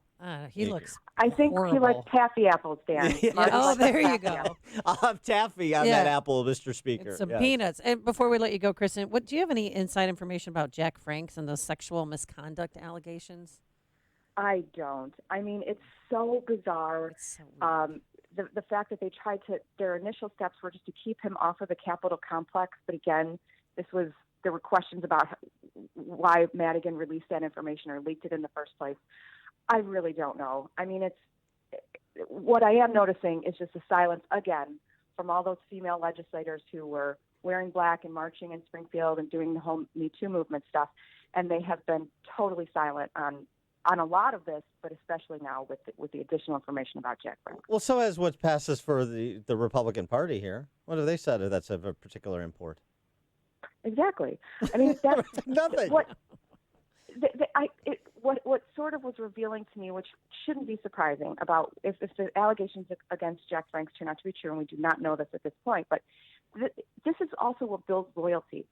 Your leaders have dirt on you, and so maybe that's why you don't see a lot of rebellion on either side, bipartisan. When you're screwing up, or if you're doing something you're not supposed to be doing, and they have dirt on you, then you're awfully quiet, aren't you? Well, and also, I mean, the other thing, too, is we can't, the Illinois Republican Party, the people with the little titles and run around with their name tags on and stuff, they can't lose Mike Madigan because then they'll literally have nothing to talk about.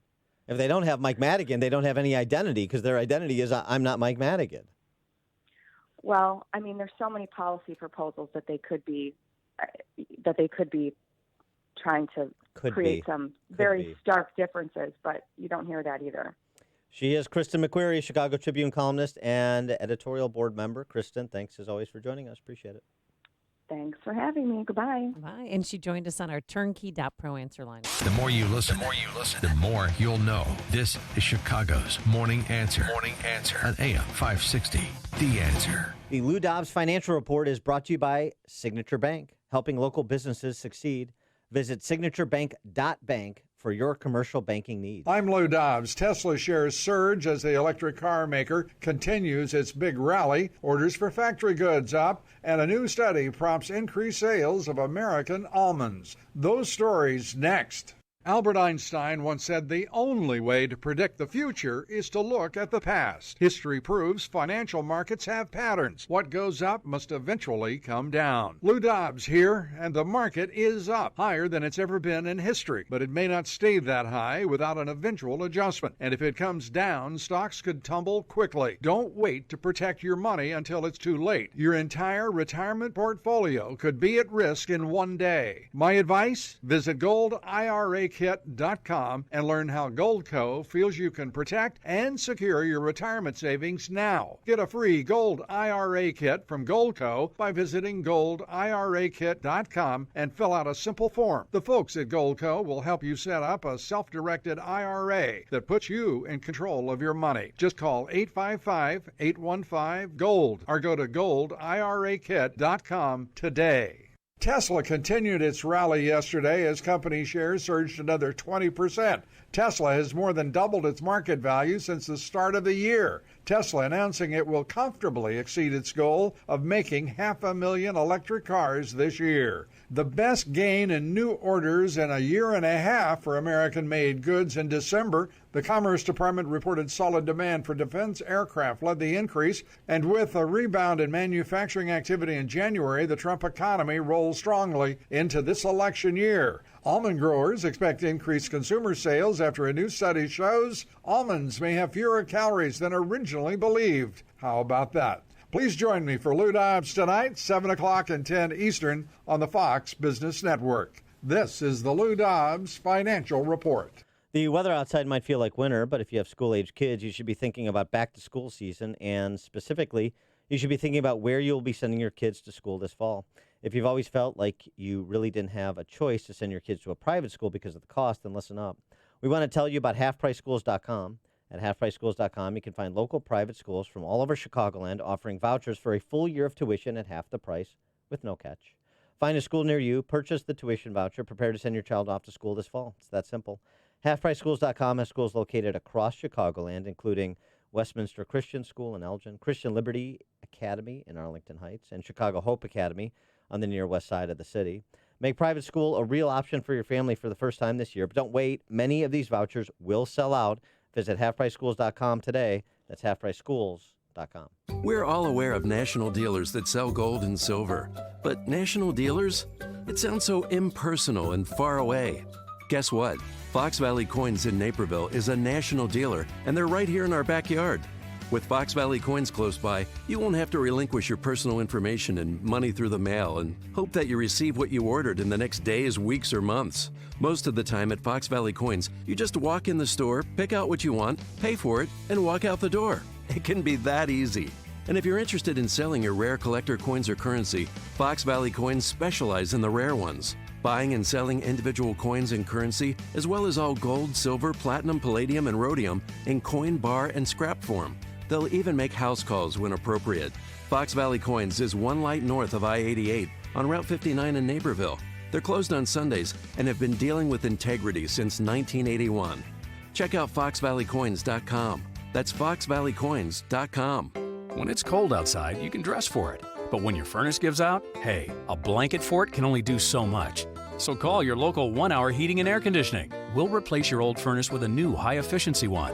And that beats a bunch of blankets any day. Right now, cozy up to big savings on a complete heating system. Call 855-1-HOUR. Your comfort is just a call away. Call 1 Hour. Terms and conditions may apply. Call for details. Independently owned and operated. Licensed in the respective state or county. In the Army National Guard, family means everything. Our parents, they were really supportive that all 5 of us would join. I got my education because of the Guard. I got to travel a little bit and experience a whole different culture. It helped me get my job, it helped me pay for my house. Serving part-time in the Army National Guard instills pride that you and your family will share. Visit NationalGuard.com to learn more about part-time service. Sponsored by the Illinois Army National Guard. Aired by the Illinois Broadcasters Association and this station. AM 560, The Answer.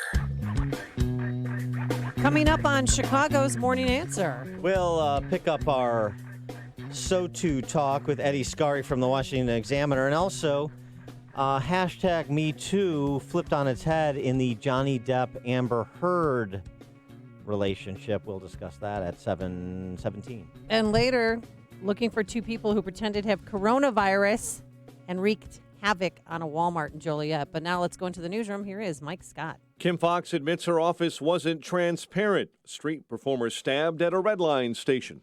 WIND Chicago News Time is 7 o'clock. He says our future is blazing bright. I'm Dave Anthony, Fox News. The state of our union is stronger than ever before. President Trump said jobs are booming, poverty's plumbing, confidence is soaring. If we hadn't reversed the failed economic policies of the previous administration, the world would not now be witnessing this great economic success. He also said our military is completely rebuilt and our country is highly respected again. Democrats didn't like the speech, especially the House Speaker, who some thought was snubbed by the president, not shaking her outstretched hand at the start. Fox's Rachel Sutherland live in Washington. Dave, the president faces accusers of the State of the Union as the Senate gets ready to take a final vote on impeachment. House Speaker Nancy Pelosi put on an exclamation point on the evening when she ripped a copy of the speech in half, explaining later to reporters. It was the courteous thing to do, considering the alternative. There was a bilingual Democratic response to the president's address. Michigan Governor Gretchen Whitmer delivered the English version. The truth matters. Facts matter. Some Democrats booed and chanted H.R. 3, a bill the House passed to lower drug prices, during the president's speech. Dave. Rachel, you mentioned impeachment. That vote this afternoon is expected to acquit him. The founders warned against excessive partisanship. Republican Senator Susan Collins says what the president did asking Ukraine to investigate the Bidens was inappropriate, but not enough to remove him from office like Democrats want. In Iowa, the partial results show Pete Buttigieg leading the caucuses just ahead of Bernie Sanders, Elizabeth Warren third, Joe Biden fourth. They're still counting the rest of the votes. 2 plane loads of Americans flown out of the coronavirus epicenter in China have landed in California. Well, they'll be quarantined for 2 weeks just in case. 2 cruise ships are quarantined in Asia. The 10 passengers infected on the one in Japan, including an American. America's listening to 28 degrees. Our time is 7:02 on AM 560. The Answer. Good morning. I'm Mike Scott. A winter weather advisory has been issued for the Chicago area beginning at 3 p.m. this afternoon. 2 teens are hospitalized following a shooting on Chicago's South Side. 16-year-old boy and 18-year-old man were wounded while standing on the sidewalk in the 200 block of West 38th Place. St. Barnabas School on Chicago's South Side reopening today. Classes canceled yesterday at the Catholic grade school because of a major sickness involving students and staff. Authorities are identifying the man and his 5-year-old grandson who were killed in a fire in Cicero. Cook County Medical Examiner's Office says Fire crews found the bodies of David Castellanos and David Castellanos III inside a second-floor unit. Embattled Cook County State's Attorney Kim Fox admits her office made big mistakes with the handling of the Jussie Smollett case. In this particular case, we did not meet the standard of transparency that I hope this office to have achieved. Fox did argue her office was not perfect and faced national disgrace after her office dropped charges against Smollett. Former State Rep Luis Arroyo pleading not guilty to a bribery charge. The Chicago Democrat entered that plea yesterday in federal court. He did waive his right to be indicted by a federal grand jury, a sign he is likely going to change his plea to guilty at a later date. Blackhawks battled back from a 2-goal deficit but fell to the Wild 3-2 in overtime in St. Paul. Number 21 Illinois takes on Maryland this week. Last night, DePaul fell to Xavier, and our Northern Illinois Huskies winners over Toledo. The news service of Staples. Staples has all the supplies for tax season this year, from tax forms to organizational supplies. And now you can save up to $15 on TurboTax software at Staples, where there's a whole lot more in-store. Offer ends 2/8/20 while supplies last. 7:04 and a check of traffic and weather on the way next on AM 560. With all the noise and political spin of the news cycle, it's easy for the things that really matter to get lost. Sources with knowledge cuts through all the clutter to bring you biting commentary on the week's events. This Sunday at 3 p.m., your hosts Eric Cohn and Joe Kaiser bring you insight on politics and policy, as well as culture, sports, food, and everything else you need, so you can understand what's happened this week. It's Sources with Knowledge, this Sunday at 3 p.m., right here on AM 560. The Answer. At Fisher Investments, we do things differently, and other money managers don't understand why. Because our way works great for us. But it may not work for your clients. That's why Fisher Investments is a fiduciary, obligated to put clients first. It's the highest standard for a financial advisor. So, what do you provide? Cookie-cutter portfolios like the rest of us?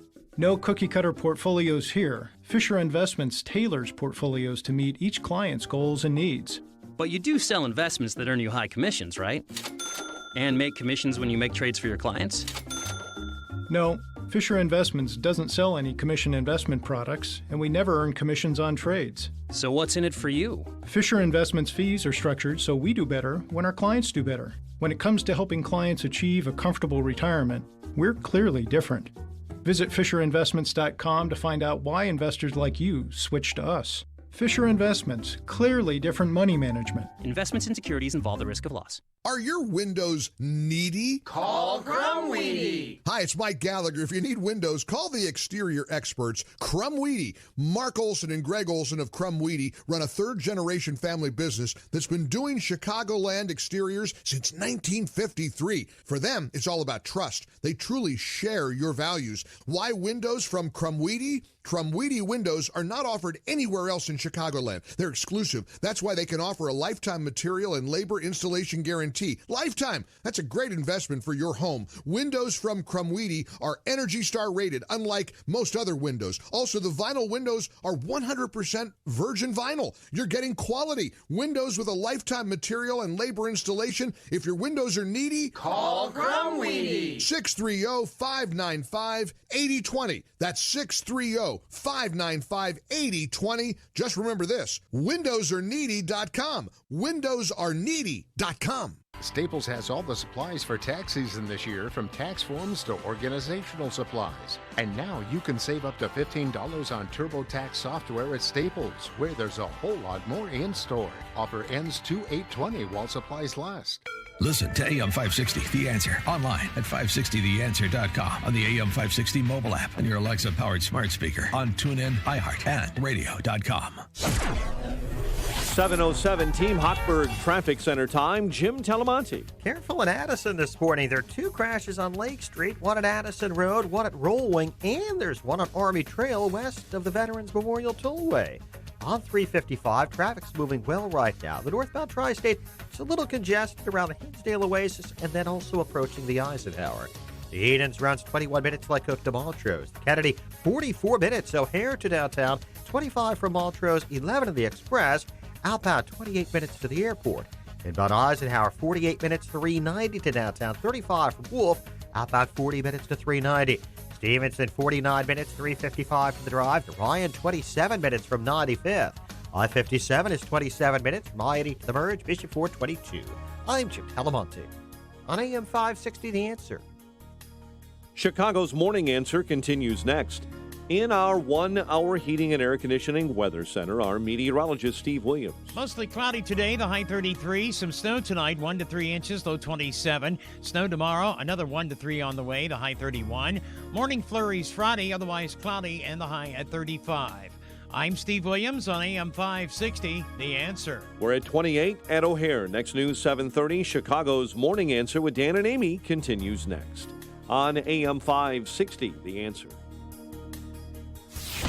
This hourly segment is brought to you by Retire Chicago. Tune in Saturday mornings at 8 to Retire Chicago with John McNamara of McNamara Capital.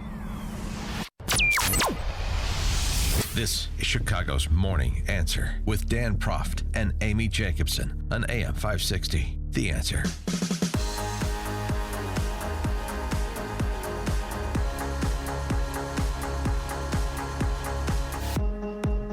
Top of the morning, Dan and Amy, and being an effective and persuasive communicator is in part telling stories that illustrate policies, that humanize actions that have been taken, sacrifices that have been made, really drive home the point, give people something that sticks with people rather than the dry recitation of data from a white paper.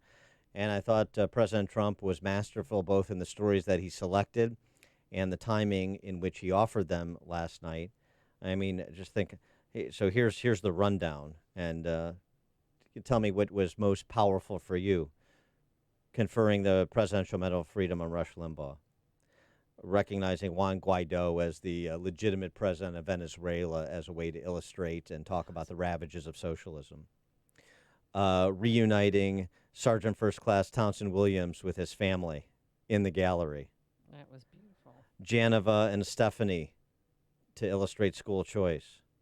Robin and Ellie to illustrate that all life is sacred. Remembering Rocky Jones, killed by someone in this country illegally. Honoring ICE Chief Patrol Agent Raul Ortiz for his efforts to help secure our border and keep people out like the man who killed Rocky Jones. Task Force 814 to honor Kayla Mueller. Oh, yeah. And her mom and dad being there. And the picture, the 8x10 photo of his beautiful daughter. And wow. I had no idea what she had to endure, and I don't even want to think about what pain she went through in hell. Staff Sergeant Christopher Hockey's family there. Mm-hmm. Him being remembered. He was killed in an IED explosion serving our country overseas. And the oldest Tuskegee Airman still alive today, 100 years old. And he stood up so many times, like, there's people in their 60s that can't stand up like that. Well, the great thing about that, too, the 13-year-old Ian Lamphere, he wants to be part of Space Force. And you thought, oh, it's going to be great, thinking about the future. You got a kid who wants to be an astronaut. That's cool. But wait for it. We're not done yet. More. His grandfather, Charles McGee, Tuskegee Airman. Wow. And the oldest one's still alive today at 100 years old. So, and then also the Medal of Freedom to I mentioned. Oh yeah.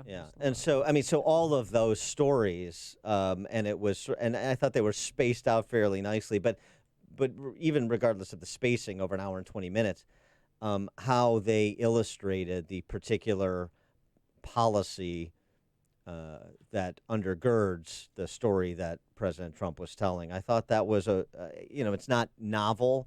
This obviously dates back to Lenny Skutnik and President Reagan, the use of people in the gallery and so forth. But boy, I thought it put the Democrats in a very difficult position on the full range of issues, their grumbling notwithstanding. For more on the topic, we're pleased to be joined by Eddie Scarry, commentary writer and Washington Examiner, and author of the upcoming book, Privileged Victims: How America's Cultural Fascists Hijacked the Country and Elevated Its Worst People. Now, that has all the subtlety of a Trump line from a State of the Union address. Eddie, thanks so much for joining us. Appreciate it. Good morning. Happy to be here. You're just sticking on the anecdotes that were used for illustrations, but anecdotes of real human beings. Your thoughts on the most powerful examples of those? Well, just overall, I'll say real quick, I wondered where the blonde princess was who rode in on Trump's back, because the whole thing was like a scene out of Game of Thrones where the dragon comes in and just breathes fire on everyone. But no, yeah, every single one of those examples was right. I was remembering all of them. I thought what was most notable, well, not most notable, but very clever, was the ethnic diversity of all of them. You had Latinos, you had blacks, you had whites. It looked like the Obama coalition, and I think that was really politically smart, given that over and over again we're told that Trump is a racist, Trump is a bigot, Trump doesn't like children in cages. Meanwhile, you have, I believe the guy was Latino, whose brother was killed by an illegal immigrant. So all of them were really great, and then that feature in particular, I thought was really smart. And then, he touted the low unemployment numbers for African Americans and other minorities. Right. And yet the Democrats were sitting on their hands on that one, but yet they stood up for infrastructure. Did you notice that? It's so bizarre. Yeah, and I saw there was one line where he said something. I forget what the context was, because I think I was actually writing something at the time, but I caught it and looked up just to see what would happen. It may have been in the context of illegal immigration, but he said there needs to basically advocating for victories for Americans. There needs to be victories for Americans. And I looked up, and not a single Democrat was clapping for that. And I thought, come on, at the very least, you have to clap for victories for Americans. It's kind of like, I hate cancer. Okay, well, I'll clap for that. Victories for Americans. Nope, not clapping for that. Well, they also had trouble clapping for, I mentioned, Janova and Stephanie, the mom and little girl in Pennsylvania who wants to go to a better school, and Trump delivering the line that no parent should be forced to send their child to a failing government school. Well, that can't receive any applause, because that's not the position of the teachers union that supports the Democratic Party. So they had to sit on their hands with the prospect of a mom and her daughter there. Hey, she gets to go to a better school. Isn't that good news? No, not really. Yeah, and you were saying that it did put Democrats in a tough position. I get it. They just impeached the president. They believe he should be removed from office. That's the whole point of impeaching. But I think the point that Trump came in making was, in spite of this, in spite of you trying to kick me out of office, in spite of your intense hatred for me, this is everything I've done. And not only that, but we're going to have fun tonight, because it was like a variety show. It was like watching, it was like watching The Price is Right. Come on down, and we got a new prize for you. So it was a lot of fun. And again, him coming right out the gate, breathing fire, saying, "Look at the unemployment numbers for everyone. Look at everything that we've accomplished in spite of you." I thought it was really powerful and unexpected. I will say that I was not expecting that, but it worked for him really, really well. And what your reaction to Nancy Pelosi ripping up the State of the Union speech on national television? Yeah. Having a temper tantrum. It was. I feel sorry for her. Yeah, and I think that was shocking, because I've never seen anything like that.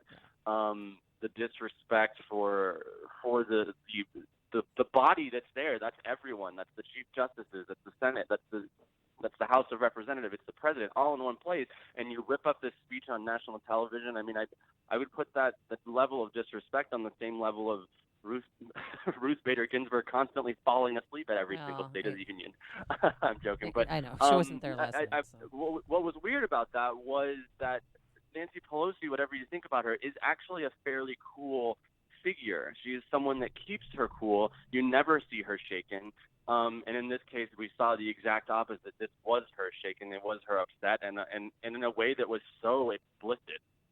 Well, right, and the news just gets worse for Democrats coming out of the fiasco in Iowa, looking at the prospect of a bipartisan acquittal today after a partisan impeachment. That's not exactly how they, I think, thought this was going to work itself out.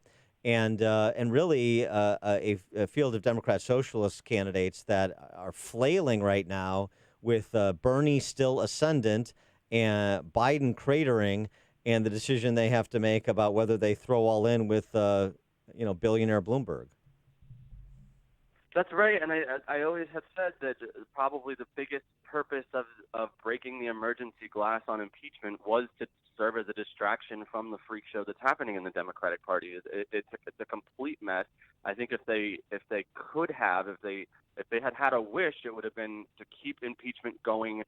I mean, technically, I guess it is, but I think it was all but done about 2 weeks ago. But keep impeachment going through the Iowa caucus, just so we wouldn't have to pay attention to that dumpster fire that just happened, and I guess is continuing. It's been a real mess. Impeachment was served for a long time as a distraction from everything that was going on the Democrat side, but now we're seeing it. Now we have no choice but to see it because impeachment's over, and it's not looking good. Well, it's day 2, and we still don't know, have a clear front runner in the Iowa caucuses. And how was voter turnout this year compared to 2016? Right. The numbers, it's possible they've gone up since I last checked, but we were looking at numbers that basically reflected the exact as 2016. But the thing is that's about 70,000 participants lower than it was at its peak in 2008, and that was I think Obama drove a lot of that.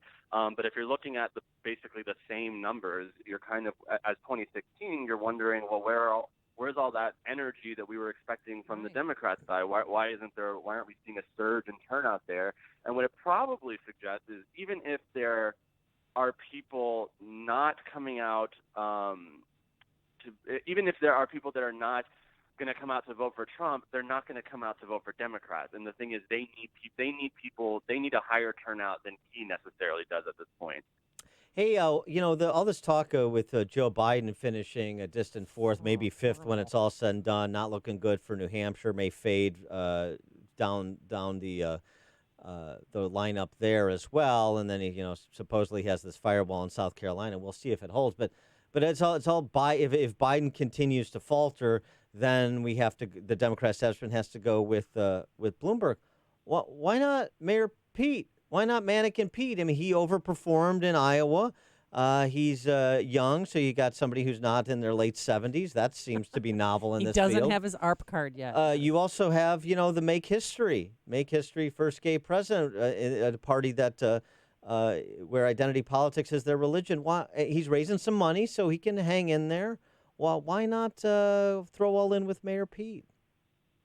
You can't take Pete. Democrats can't. I mean, I know that people want that to be a thing because, especially, I mean, he's a creation of the media, just like Beto O'Rourke was. But the biggest issue really is that he cannot turn out. I don't see it. I don't know where there's any data that suggests otherwise that he's going to get the black voters to turn out. And while Republicans would like to have black voters come and join in the Republican fold, it's not at the point where that's fatal if we don't get them. However, Democrats, it is absolutely fatal if they don't have a black vote, and he's polling it around, I think, around 1% nationally with black voters. If you can't get, and that was one of Hillary Clinton's problems, that turnout between, I believe, 2016 or 2012 to 2016, it was a 7-point drop in black voters, among the other reasons why she lost. But that was a really big problem, and they knew that. But if he can't, if it drops, even another, let's say he somehow turns out more white voters or flips more Trump voters, but if he sees another 20-point or even 10-point drop in black voters, I just don't see that happening, and that should terrify. It should terrify Democrats that it looks like he has momentum coming out of Iowa. I think they're probably stuck for a long primary, just like Republicans were in 2012. But no thanks to, or in large part thanks to Mayor Pete, I think that he's really going to cause them a problem, and every Democrat should be terrified because they know that they can't win the presidential election without higher black turnout than we saw in 2016. He is Eddie Scarry, commentary writer for WashingtonExaminer.com, author of the upcoming book, Privileged Victims, How America's Culture Fascist Hijacked the Country and Elevated Its Worst People. Eddie, thanks so much for joining us. Appreciate it. Thanks, guys. Thank you, and he joined us on our turnkey.pro answer line. There's only one radio show in Chicago talking about today's biggest stories and telling you what they really mean. That show is this one, Chicago's Morning Answer on AM 560, The Answer. When you're diagnosed with metastatic breast cancer, a million questions flood your mind. How can this be happening? Am I going to be able to work? What's a subtype? What do I do now? We know. We went through it too. But once you start to understand your options, you can partner with your doctor and find ways to face MBC on your own terms. Visit findyourmbcvoice.com and learn how to speak up and have a more informed conversation with your doctor. Some questions have answers. Visit findyourmbcvoice.com to find some of yours. Doesn't it seem like things are always getting more expensive? Groceries, the rent, even utilities. Cost of living is up, but Allstate can help lower your cost of driving. With new lower auto rates in Illinois, you get the same high-quality coverage and hands-on expertise from a local Allstate agent. Now with new lower rates, you're in good hands with Allstate. If you haven't quoted Allstate lately, it's the perfect time. Get a quote today. Subject to terms, conditions, and availability. Savings vary. The American economy remains strong, as Trump described last night in the State of the Union address. Both business owners and employees are enjoying the benefits. Here at AM 560, we want to celebrate the businesses that are thriving. Are you a business owner as part of this great American success story? If so, we want to hear from you. Once again, we're taking our show on the road, and we'll be broadcasting from Chicagoland businesses enjoying success as they serve their customers and clients through the hard work of their employees. We want to hear your story, share your success, and find out what makes your business run. It's the Signature Bank Business Tour. To submit your business for consideration, just go to bankbusinesstour.com. That's bankbusinesstour.com, and we might be broadcasting from your business in the near future. Hi, this is Dan Frio with the Mortgage Update. Your lifelong dream has always been to buy your own home. So what's your first step? Do you call your local bank, go online and apply at one of the internet companies, or have your realtor refer you to a company they work with? What if I said none of the above? Why? Your local bank might not offer the program that's best for your situation. The online companies, you input your information and hope they get back to you. And you also put all your life history out on the web. Your realtor's lender, their focus is on the sale, not getting you the best rate and program. So what's your best option? Dan Frio. Why? I work for you, not the bank. I shop your loan to over 21 different mortgage lenders that get you the best rate and program that fits your needs. So let's make your dream a reality. Call me today, 844-775-LOAN. That's 844-775-LOAN. Or reach me on the web at windmortgage.com. That's windmortgage.com. Parkside Lending, LLC is an Illinois residential mortgage licensee and an equal housing lender. NMLS 176162.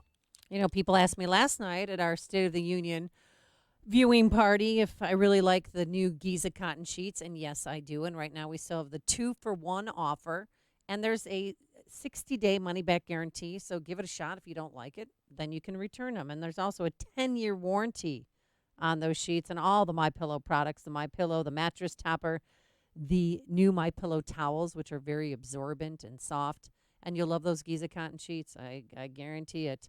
And if you own a pet, you can get the MyPillow pet bed and just throw it in the washer and dryer when it gets dirty instead of clogging up the landfills with that stuff. Again, all products, 60-day money-back guarantee, 10-year warranty. So please go to MyPillow.com, click on the radio listener special box, and at checkout, type in Amy, A-M-Y, and voila, 2 sets for the price of 1, plus deep discounts on all MyPillow products. MyPillow.com, promo code Amy. AM 560, The Answer.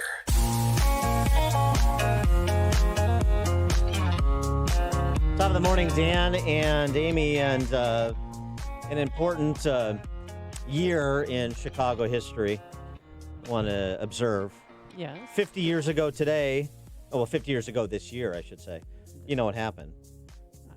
A change. 50 years ago today or 50 years ago this month? 50 years ago this year. Yes. There was a momentous court decision that changed forever the future of the city of Big Shoulders. The Windy City. Just the Windy City. Chicago. Chi-town. Yeah. Rotten Onion. I don't know. But you're here to tell us what it is. A judge overturned Chicago's barmaid ordinance, which up until that point banned women from working as bartenders unless they were related to the tavern owner. Are you serious? That was a thing? Lead plaintiff in the case, Carolyn McCrimmon, told the Tribune that pouring drinks was better than factory work for mothers because their children could reach them more easily by phone. She also said women were better than men at handling nasty drunks, saying, Yes. quote, if you've got someone who's belligerent, he's more likely to listen to a woman than to a man. If it's a man behind the bar, the troublemaker is more likely to start swinging, but they usually don't swing at a woman. Oh, that's Not in the bars I attend. No. Oh, really? 312-642-5600, turnkey.pro answer line, 64636DA, turnkey.pro text line. Was that an important watershed moment for Chicago, made the city a better place? Or has it worsened life in Chicago since women were allowed to bartend? Or, from Bartending's 1970. difficult. You have a lot to remember, a lot of different drinks. And if you want to get those tips, don't know what your customer's name is. Just know what he wants to drink. The case was presided over by James B. Parsons. Did you study this as part of your getting your JD degree at Loyola? No, but by it any is a chance? fascinating case. Well, I liked her arguments. I mean, easily accessible to your children instead of being in the factory. It's much more enjoyable to be a bartender or waitress, I think, than work in a factory. Not without stipulations, though. Judge Parsons, in discussion with the counsel for the mayor, right, Richard J. Daley at the time, and then Ellis Reed, who was attorney for the Metropolitan Tavern Owners Association, and the several women who wanted to bartend. So Reed and Parsons, the judge, wanted to institute a rider to allowing women to bartend. I suggest perhaps as a condition to a preliminary injunction that prevents women from bartending, so they could bartend until the case was adjudicated completely, that they wear breeches. Breeches is what he said. This is from the transcript. Breeches. Attorney for the women that they what? It's almost like a scene from. What is it? Who, me? Yeah. What? It's like a scene from that Joe Pesci movie. Oh yeah. What's your My breeches? Cousin Vinny. Parsons. They wear trousers. They could be women as long as they wear trousers, shirts, and ties. When a woman works in an airplane factory, and during World War II, women had to go to work. Right. They had to wear coveralls, and even now when they work in plants and other industries Yeah, where you still wear coveralls. where the male attire is much more attuned to the situation than the female attire and appearance, they require, and we do nothing about it, male attire. Mm-hmm. Now, the argument for the city, I know you're riveted by the legal arguments surrounding whether or not women should be allowed to bartend in Chicago.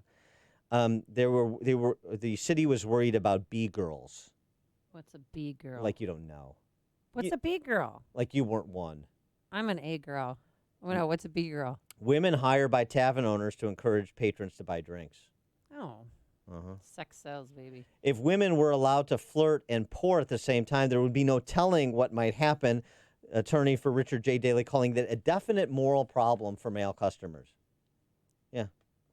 Your Honor, they can, from the transcript, Your Honor, they can sweet talk them and they can convince them and they can mesmerize them, some of them hypnotize in some way.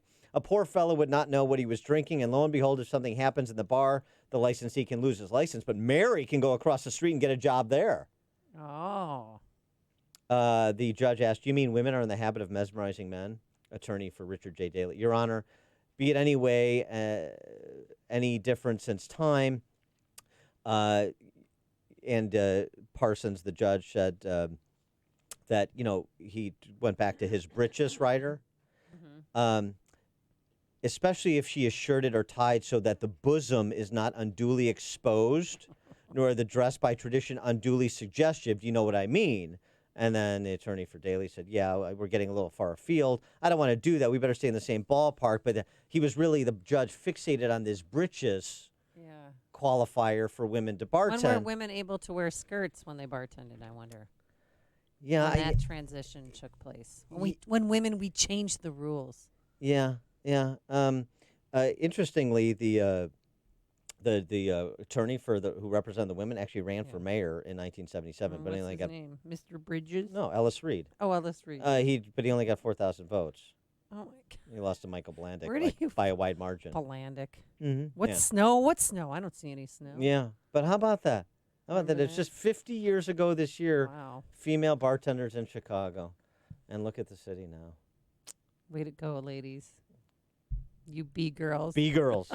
Watch out for the B-girls. They're still around to this day. Coming up on Chicago's Morning Answer. We'll get back to the State of the Union address and talk about what President Trump had to say about our fair economy with Steve Moore from the Wall Street Journal at 7:37. And his lack of discussion about the coronavirus and how that's also affecting our economy. I'll ask Stephen more about that as well. But now let's head into the newsroom.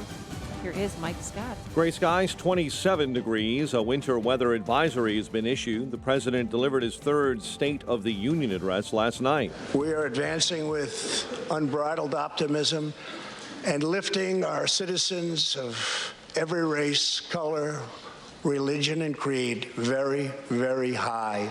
About 350 Americans have arrived at Travis Air Force Base in San Francisco Bay Area within the hour after being evacuated from Wuhan, China, the center of the coronavirus outbreak. The death toll from the coronavirus is up to almost 500 in China. Super Bowl champion Chiefs will celebrate with a parade through downtown today. The Chiefs came back to defeat San Francisco 31-20 Sunday night in Miami. Republican-controlled Senate is expected to acquit President Trump of impeachment charges this afternoon. Senator Susan Collins. Article 1, however, does not even attempt to assert that the president committed a crime. The Democrat-led House impeached the president in December. Amid all the chaos in Iowa, presidential hopefuls are switching to New Hampshire. At least 7 Democrats campaigned in that state, including Vermont Senator Bernie Sanders yesterday. For some reason in Iowa, they're having a little bit of trouble counting votes. But I am confident that here in New Hampshire, I know they'll be able to count your votes on election night. And the waiting continues for Iowa. 2 teens are hospitalized here in Chicago following a shooting on the south side in the 200 block of West 38th Place. Charges are pending after a street performer was knifed at a CTA Red Line station in the Loop. That man was taken to Northwestern Memorial Hospital in fair condition. And 2 of 3 killed in an Illinois plane crash last week are laid to rest. Funeral services were held yesterday afternoon for Frank and Cinda Edwards. Frank Edwards, the former mayor of Springfield, while Cinda Edwards was the Sangamon County coroner. Blackhawks battle from a 2-goal deficit, but fall to the Wild in OT in St. Paul, 3-2. College hoops last night. DePaul fell to Xavier. Our Northern Illinois Huskies knocked off Toledo. The news service of Staples. Save up to 40% all month long on select chairs like desk or executive chairs for the office and gaming chairs for your home. Hurry into your local Staples where there's a whole lot more in store. Offer ends 2/29/20 while supplies last. Staples. 7:34 and a check of traffic and weather on the way next on AM 560. Mike Gallagher warns the Democrats of November. They're not going to be laughing the morning after the election. They weren't laughing the morning after the election in 2016. They're not going to be laughing after the election in 2020. They're having a great time now. American people are paying attention. There is something happening in America, and it's not a happy ending for the Democrats. The Mike Gallagher Show. Weekdays at 9, right before Dennis Prager at 11 on AM 560. The Answer. Balance of Nature, changing the world, one life at a time. My husband's getting great results with his blood work, and he just feels great. Also, his hair is growing in. It's really interesting. He's getting lots of new hair, which I thought was pretty amazing. And as for me, I don't seem to have as many flare-ups. And if I do get one, it doesn't seem to be as bad or last as long. I'm assuming that it's because of the Balance of Nature, because I haven't changed anything and I'm not doing anything differently. We're very happy with the product and looking forward to staying on it and seeing where it takes us. Right now, Balance of Nature is offering free shipping and 35% off on any new preferred order of fruits and veggies. Start your journey to better health today by calling 1-800-2468-751 or by going to balanceofnature.com and use discount code CHICAGO. If you're looking to purchase a new home or refinance your existing home, then you need to call Team Hochberg. Today, meet Don and Claire living in a $400,000 home in Chicago. Team Hochberg loan officer Kevin Kochman helped Don and Claire secure their mortgage when they purchased their home in 2015 with 5% down. Property values are up and rates are down, so Kevin helped them refinance, remove their PMI, and save them over $260 a month. Let's review. Team Hochberg helped Don and Claire secure a mortgage in 2015 with only 5% down and just refinanced their home, removed their private mortgage insurance, and saved them over $3,000 a year. If you'd like to remove your PMI and substantially reduce your monthly payment, call Team Hochberg now at 855-56-DAVID or visit 56david.com. Team Hochberg helped Don and Claire as well as thousands of AM 560 listeners, but we can't help if you don't call 855-563-2843 or visit 56david.com. Homeside Financial Legal Housing Lender, NMLS 1124061. Listen to AM 560, The Answer, online at 560theanswer.com, on the AM 560 mobile app, on your Alexa-powered smart speaker, on TuneIn, iHeart, and radio.com. It is 7:37 in the Team Hochberg Traffic Center. Here is Jim Talamonte. Inbound Kennedy traffic is heavy from Nagel most of the way to the Hubbard Street Tunnel. It's 48 minutes O'Hare to downtown, 28 from Montrose, 22 in the Express. Outbound, looking at 31 minutes to the airport. Edens, 24 minutes Lake Cook Junction, outbound 26. Inbound Eisenhower, 50 minutes, 390 to downtown, 35 from Wolf, outbound 38 minutes to 390. Stevenson, 50 minutes, 355 to the Drive. The Ryan, 28 minutes from 95th. I-57, 27 minutes, I-80 to the Merge, Bishop 422. Southbound Lakeshore Drive is heavy Montrose to North Avenue. Northbound Tri-State delays are Archer to 75th, from the Stevenson to 47th, and from the Reagan all the way to past the Eisenhower. And that's traffic. I'm Jim Talamonte on AM 560 The Answer. Chicago's Morning Answer continues next. In our 1-hour heating and air conditioning weather center, a cloudy day ahead, high of 33 ahead of snow showers tonight. 27 right now. Next news coming up at 8. Chicago's Morning Answer with Dan and Amy continues next on AM 560 The Answer. This hourly segment is brought to you by the Alpha Wealth Group, bringing the trilogy of estate, tax, and investment planning together. Visit alphawealthgroup.com for a free report. If you're looking for the latest news, insight into what it means, and the sharpest opinion, there's only one station in Chicago where you can turn, and it's this one. We're AM 560, The Answer.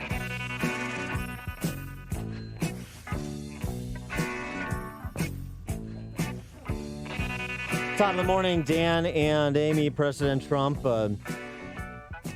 starting his State of the Union address yesterday.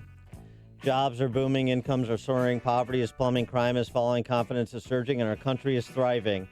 And the future is bright. It was optimistic in tone, and particularly with respect to the economy, there was much to be optimistic about as he went through some of the details. Since my election, we have created 7 million new jobs, 5 million more than government experts projected during the previous administration. Importantly, talking not just about jobs created, but connecting that to people no longer dependent on the government, people who've effectively got their lives back. In 8 years under the last administration, over 300,000 working-age people dropped out of the workforce. In just 3 years of my administration, 3.5 million people, working-age people, have joined the workforce. And, of course, providing the foundation for that economic revival is the energy sector. America is now energy independent, and energy jobs, like so many other elements of our country, are at a record high. And that energy independence, that booming energy sector, has led to a robust manufacturing sector. We are doing numbers that no one would have thought possible just 3 years ago. Likewise, we are restoring our nation's manufacturing might, even though predictions were, as you all know, that this could never, ever be done. After losing 60,000 factories under the previous 2 administrations, America has now gained 12,000 new factories under my administration, with thousands upon thousands of plants and factories being planned or being built. Companies are not leaving. They are coming back to the USA. The fact is that everybody wants to be where the action is, and the United States of America is indeed the place where the action is. The USA is where the action is. For more on that, we're pleased to be joined by Steve Moore, who's always where the action is. Economist, Wall Street Journal columnist, author of Trumponomics, Inside the America First Plan to Revive Our Economy. Steve, thanks for being with us. Hi, Dan. Hi, Amy. So give us your review of the president's remarks, particularly on matters economic. Well, look, I mean, it was a well-deserved victory lap. It was a very, very good speech. It was a pretty easy speech to give because everything is going very well. It's hard to point to just about anything that's going wrong with the economy right now. We're firing on all cylinders. It was morning again in America, and that was Ronald Reagan in 1984, running on that same kind of theme. I did think, watching the speech, I have to say I was so disgusted by the Democrats. I mean, it's been well remarked on that they acted like a bunch of spoiled kids that are rooting against America. They were sourpusses. The Democratic Party is a bunch of Debbie Downers, and they couldn't, their hatred, their deep rooted hatred for Trump has them acting in ways that aren't even in their own self-interest. I mean, we saw that obviously with this, the fiasco of the impeachment. But last night, even Nancy Pelosi, she was like a nun waving her ruler, trying to get her own, members to stop misbehaving. So, what is wrong with those people? Again, they acted like kids. All kinds of things are wrong with them. One of the moments that was interesting, and this will be under remarked upon, just because there were so many great stories that were told. But Juan Guaido from Venezuela, his presence in the gallery, and then the standing ovation that he got from all parties concerned, I thought it was fascinating. Wait a second, why are you applauding Juan Guaido as the rightful president of Venezuela, Democrats? It's just a few years ago, including with respect to your leading candidate for the Democrat nomination for president, that you were talking about the Chavez-Maduro economic miracle in Venezuela.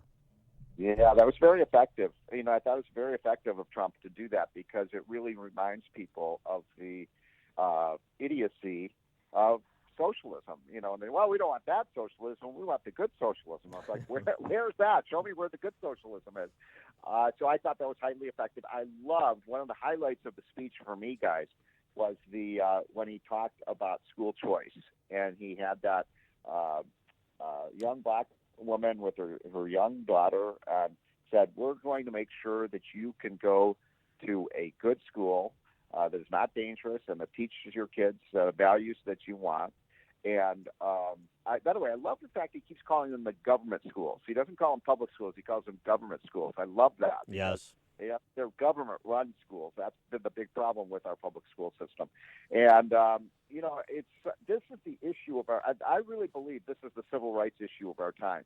And Republicans have to drive this issue, just as they need to do in cities like Chicago, to say to, minority parents, we're the ones who are for your kids' education. We want your kids to get the best education possible.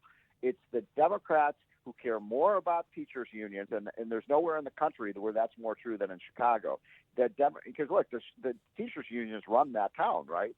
And so I thought that was highly, highly effective, and it'll be interesting to see. Trump really reached out to minorities in that speech in so many ways, whether it was the people he presented, whether it was the message of lowering unemployment rates for minorities, increasing incomes. And we will see how Trump does with the minority vote in 2020. But I wouldn't be surprised if he doesn't shatter all records. It's interesting just talking about socialism, whether it's in Venezuela or in Chicago and in the school systems in general in big urban centers. This survey out the other day from the NBC Wall Street Journal survey on socialism. We focus a lot on, Bernie's momentum and young people of the left being attracted to Bernie and the promise of free stuff. And that's what the Democratic Party is in the business of, trying to outcompete one another to promise goods and services that somebody else is going to have to pay for. But in the general electorate, pull back a little bit, get beyond the navel gazing of the Democrat socialists. In the general electorate, 52% view capitalism positively, just 19% said the same about socialism. They're basically negative. They're basically negative composites. So this idea of framing 2020 as capitalism versus socialism has some real currency for Republicans. Well, now, was that a poll of all voters or just Democratic voters? No. All voters. And 40%. What were the numbers again? 52% viewed capitalism positively. Just 19% said the same about socialism. General electorate. The Democrat primary voters, 40% view socialism positively. But that's out of step with the rest of the country by a wide margin. Well, a couple of points about that. First of all, capitalism is what creates the wealth and the prosperity of our country. So I'm actually dismayed that only 52%. Now, maybe that term doesn't work anymore. Maybe we have to talk to free enterprise or something like that. But, the fact that only half of Americans viewed that, look, everything we have, ladies and gentlemen, the car you're driving in, the radio you're listening to, the computer I'm tapping on, everything we have is a result of the free market system. It is not a result of redistribution and socialism. So we've got to do better on that. But, I don't know. Here we are on, this is Wednesday. They had their caucus on Monday. My line on this, by the way, is, this is very much like the Democrats because everyone's a winner, right? And everybody gets a trophy. Yes, right. Why declare a winner? We believe everyone deserves a trophy just for showing up. But I do take away from those survey results, fewer than 1 in 5 Americans, when you pull back and poll the entire electorate, have a positive view of socialism. So the supermajority of Americans are, whatever term you want to apply to capitalism, they're not being fooled by the term socialism. I think Democrats are in big trouble. I think that it would be a very, very positive thing for the country. Now, look, I'm biased because I work for Trump and I like the man a lot. But I think it's really important for the voters in 2020 to totally repudiate this socialism, higher taxes, income redistribution, radical climate change agenda of the left, and just say, you guys are completely out of touch with everyday Americans. And Trump, again, talked a lot about the middle class last night. Look, not everything is perfect for the middle class, but you're seeing some nice gains in terms of jobs and incomes. And, the voters have to repudiate the Democrats because today in America, there's no way John F. Kennedy or even Bill Clinton could run as a Democrat. I mean, they are so. Even Joe Biden is apparently too moderate for the Democratic Party today. I don't even know if Barack Obama could run in this field today with some of the positions he took. And 15 years ago, we thought Barack Obama was the most liberal person in the Congress. So the party has been taken over by a radical left. And that has to be struck down. I don't say this with any joy, by the way. By the way, did you hear anything about fiscal responsibility last night? No. No, on the spend side, that was that continues to be a problem. Yes. Exactly. It was not exactly the era of big government is over, right? All right. If there's anything that dismayed me, it's like, we're going to spend money on this and that, and we're going to send a person to Mars, and we're going to have the government spend more money on education and child care and free, parental leave and all these things. I'm not so sure I'm too wild about that message, Dan and Amy. Yeah, that's a good point. point. Stephen Moore, let's talk about the pink elephant in the room, the coronavirus. The second largest economy in the world. It's pretty much shut down. And yesterday we learned Nike too. People aren't going to those plants. Apple, Google, they're asking people to work from home. But I'm looking at this video every day. I'm obsessed with this story, by the way. And there are lines of people. There's people passing out, people begging for their lives. This is a serious problem, and I'm glad. I don't want our economy to be affected by this, but I don't know how it can't be. Well, I don't know what the very latest is on coronavirus. 500 dead. How many? 500 dead, 24,000 and rising that have it. So, it's a scary situation. I'm in complete agreement with you. This is, by the way, a little example of why socialism, communism, totalitarianism, whatever you want to call the government there in China. The fact is that for weeks they covered up the virus. Yep. And shame on these people because it's probably responsible for the lives that are being lost. The good news is, again, I haven't seen the news in the last 24 hours on corona, but it looks like it has been, contained in China. I don't think there are any cases of deaths, maybe 1 or 2 outside of China.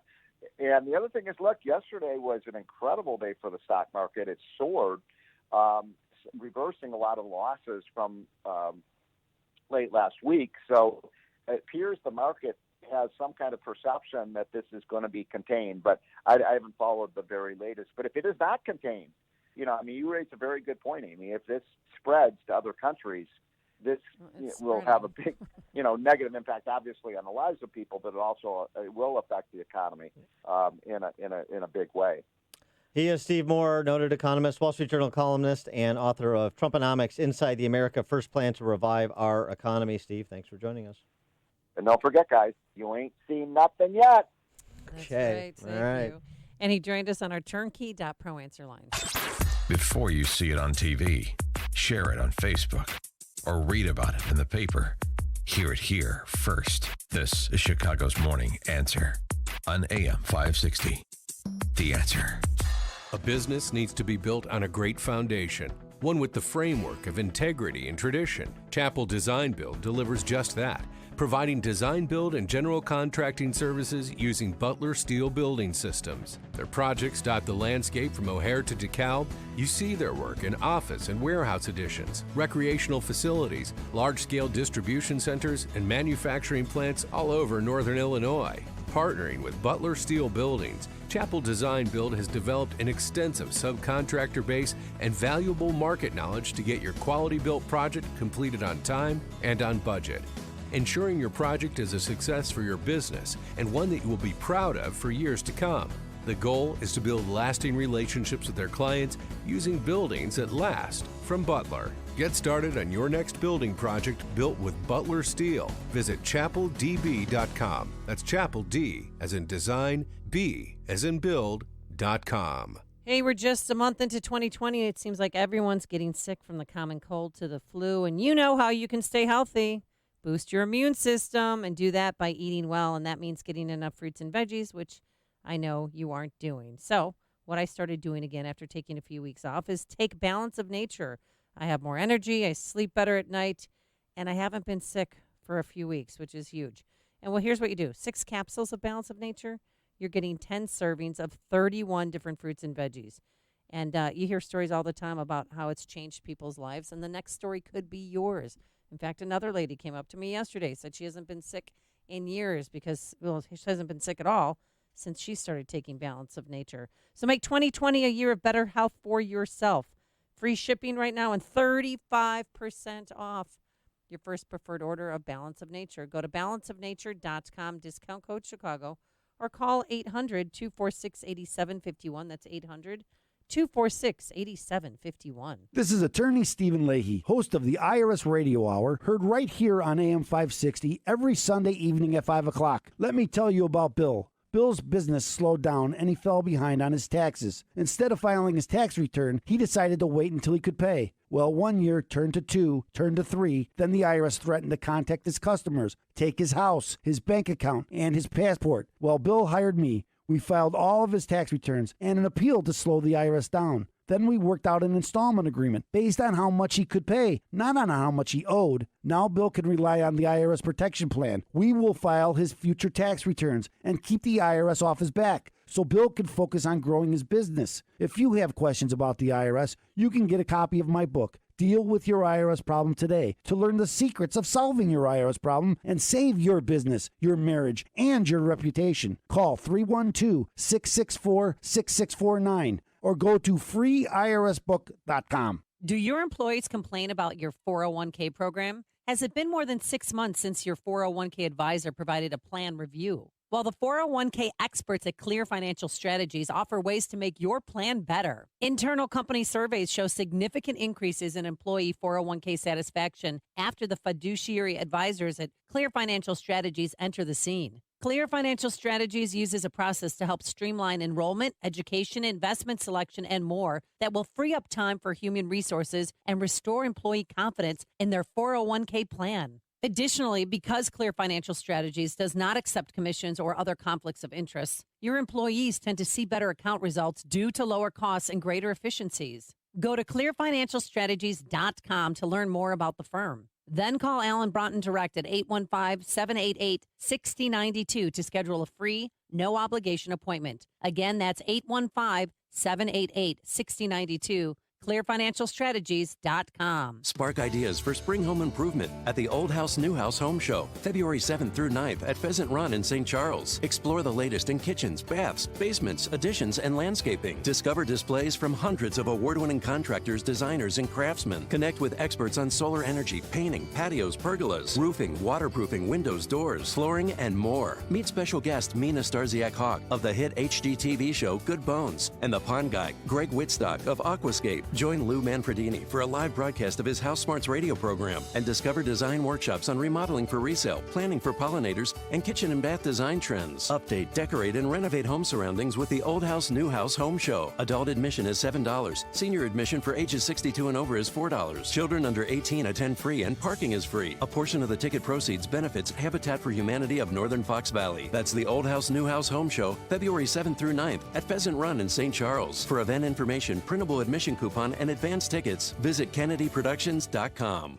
Townstone Financial is synonymous with great rates, low closing costs, and phenomenal service to the thousands who have completed purchases and refinances with us since 2002. Hi, my name is Barry Sterner, owner of Townstone Financial. Let's hear about the Townstone experience from one of our customers. I'm Christopher Nowak, a real estate agent with Castline Properties here in Chicago. We had a really complex deal. Zach Schwartz at Townstone was willing to pick up the phone while he was on vacation in Florida to make sure that this deal got done. Because the one thing that Townstone really focuses on is attention to their clients, attention to their customers, making sure they get the absolute best customer experience possible. Remember, nobody values your business more than Townstone Financial, and I'm always available to answer your questions. Call me now at 312-896-2110. That's 312-896-2110, or go to townstone.com. That's TOWNSTONE.com. Townstone Financial is licensed in Indiana, Michigan, Wisconsin, Florida. NMLS 136639. www.nmlsconsumeraccess.org. Equal housing lender. AM 560, The Answer. All right, Dan, since we were talking about the coronavirus, quickly I want to tell you what happened at a Walmart in Joliet.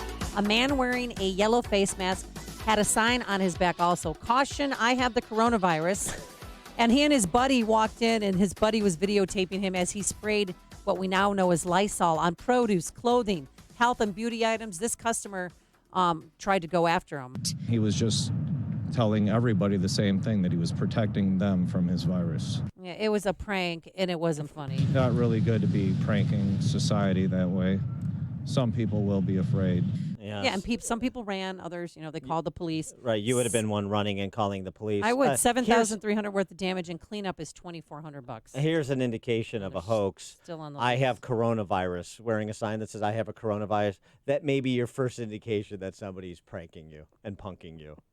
And recording it just to get social media hits. Right. Coming up on Chicago's Morning Answer. We'll hear from Joe Biden on the Today Show. Gets a little testy with Savannah. Uh-oh. Talk about that with Rich Lowry from National Review at 8:08. But now into the newsroom we go. Here is Mike Scott. Amy and Dan, St. Barnabas School reopening today. Kim Foxx admits her office wasn't transparent. The Blackhawks fall to Minnesota in OT. WIND Chicago News Time is 8 o'clock. It was the courteous thing to do. I'm Dave Anthony, Fox News. That's what House Speaker Nancy Pelosi said after she tore in half her copy of President Trump's speech when he finished. Her fellow Democratic Congresswoman Debbie Dingell told Fox Business. You know what you saw? A very human moment of a woman that got totally ignored and dished by him. Referring to how the president didn't shake Pelosi's outstretched hand at the beginning. I wasn't sure if she was ripping up the speech or ripping up the Constitution. Vice President Pence, the morning after his boss, called the state of our union stronger than ever before. We have shattered the mentality of American decline. Fox's John Decker live at the White House. In his most compelling and theatrical State of the Union address, President Trump touted the strength of the U.S. economy and the successes he's had in his first 3 years in office. Jobs are booming, incomes are soaring, poverty is plummeting, crime is falling, confidence is surging, and our country is thriving and highly respected again. Impeachment was not mentioned during the nearly 120-minute speech, but Washington's deep partisanship was on full display. Dave? Yeah, John, Democrats booed at times. Michigan Governor Gretchen Whitmer delivered a response afterwards saying the economy is strong for billionaires who didn't need tax cuts, and she referenced impeachment. No one should be above the law. It's not what those senators say. Tomorrow, it's about what they do. that matters. Well, the Republican-led Senate is expected to acquit the president this afternoon, ending the trial. Democrats are still counting their votes in Iowa, where Pete Buttigieg has the caucus lead so far in the partial results held up by technical glitches. Bernie Sanders a close second. 350 more Americans were flown out of China, where the coronavirus has killed 490 people, infected 24,000 plus more. They landed this morning in California and will be quarantined. 2 cruise ships are also quarantined in Asia, and American among 10 people infected on the ship in Japan. America's listening. Skies are cloudy. We have 30 degrees at 8:02 on AM 560. The Answer. Good morning. I'm Mike Scott. There has been a winter weather advisory issued for the Chicago area beginning around 3 this afternoon. 2 teens hospitalized after a shooting on Chicago's South Side. The gunfire broke out on the sidewalk last night in the 200 block of West 38th. A 16-year-old boy suffered a gunshot wound to the lower abdomen and remains in critical condition, while the older victim, 18, was sent to the University of Chicago Hospital in stable condition. Well, it's a full school day for St. Barnabas School on Chicago's South Side, reopening today after classes were canceled yesterday because about 140 students, even more staff and teachers, had colds and flu. Illinois House Speaker Mike Madigan forced to defend his office's handling of a sexual misconduct investigation into former Democratic State Representative Jack Franks. The allegation against Franks dates back to 2016. Madigan claimed his actions were designed to protect the welfare and privacy of the victim. Many are questioning why the investigation wasn't made public earlier. Embattled Cook County State's Attorney Kim Foxx admitting that her office made mistakes with the handling of the Jussie Smollett case. In this particular case, we did not meet the standard of transparency that I hope this office to have achieved. Foxx went before the Sun-Times editorial board yesterday. Chicago sports, Blackhawks battled from a 2-goal deficit but fall to the Wild 3-2 in overtime in St. Paul. It's 8:03, time for the AM 560 Business Beat, a service of Signature Bank. Visit signaturebank.bank for all your commercial banking needs. Now the latest from the Fox Business Network. I'm Deirdre Bolton, and this is the Fox Business Report. Walt Disney shares are higher. Its earnings were stronger than expected, and it signed up more than 28 million subscribers to its streaming service, Disney+. Drug company Merck is reporting a mixed quarter. Its earnings were better than forecast, but investors were predicting even stronger sales. Merck also says it will spin off its women's health, trusted legacy, and biosimilar products into a separate publicly traded company. Sales of its biggest drug cancer treatment, Keytruda, rose 45%. Capri Holdings, the parent company of Michael Kors, says the situation in China and the measures being taken to protect the population from the coronavirus are having a material impact on its business. Capri also owns the Versace and Jimmy Choo brands. It's lowered its forecast for the year after an upbeat holiday quarter. That's your Fox Business Report. I'm Ginny Cosola, invested in you. It's 8:04, a check of traffic and weather on the way next on AM 560. Steve Cortez. One of my favorite books as a junior high student, The Outsiders. Well, when it comes to politics, we in the America First Movement, we're the greasers. We're the outsiders. I'm okay with being an outsider. You probably are as well. Being a conservative in Chicago. I'm unafraid of being a Trump advocate on CNN. And I'm unafraid about being a Christian trying to raise a faith-filled family in a world that's often hostile. The Steve Cortez Show. Weeknights at 5, right before Larry Elder at 7 on AM 560. The Answer. This is Albert Mohler for Townhall.com. Great Britain has now officially left the European Union, marking one of the biggest political developments in our lifetime. The new era, beginning on January 31, marks a redefinition and a new statement of self-identity for the British people. In the European Union, virtually all of the major decisions and policies are made by unelected bureaucrats as part of what critics rightly label the administrative state, rather than by elected officials. It is, in effect, a regime of elite experts. Now we're looking at months, if not years, of uncertainties, but at least at this point, Britain is now in charge of its own destiny, and it now stands without the encumbrances of membership in the European Union. Historically speaking, Brexit marks a victory for the sovereignty of the nation-state, one of the great advances for humanity. We're watching the United Kingdom reasserting sovereignty over its own affairs, and that's a very good thing. I'm Albert Mohler. Alliance Defending Freedom, protecting your First Amendment liberties. At Fisher Investments, we do things differently, and other money managers don't understand why. Because our way works great for us. But it may not work for your clients. That's why Fisher Investments is a fiduciary, obligated to put clients first. It's the highest standard for a financial advisor. So, what do you provide? Cookie-cutter portfolios like the rest of us? No cookie-cutter portfolios here. Fisher Investments tailors portfolios to meet each client's goals and needs. But you do sell investments that earn you high commissions, right? And make commissions when you make trades for your clients? No, Fisher Investments doesn't sell any commission investment products, and we never earn commissions on trades. So what's in it for you? Fisher Investments fees are structured so we do better when our clients do better. When it comes to helping clients achieve a comfortable retirement, we're clearly different. Visit FisherInvestments.com to find out why investors like you switch to us. Fisher Investments, clearly different money management. Investments in securities involve the risk of loss. 8:07 Team Hochberg Traffic Center time and Jim Telemonte. In North Barrington, 59 is closed between 22 and Signal Hill Road due to a crash. The northbound tri-state is heavy. Delays from Southwest Highway to 47th, Ogden to 31st, and from Reagan Tollway to Lawrence, southbound to Mid-Type Balmoral to Irving Park. Eastbound Reagan Tollway, we're seeing fairly mild delays from the Aurora Toll to Eola and Washington to Yackley. Westbound Veterans Memorial traffic gets the brakes. Fountain Toll to the Reagan Tollway. Eden's 19 minutes, Lake Hook to Montrose, but outbound 33. Kennedy, 49 minutes, O'Hare to downtown, quicker than the Express. Eisenhower, 54 minutes, 390 to Burnt Circle. Stevenson, 54 minutes, 355 to the drive. Ryan, 27 minutes from 95th.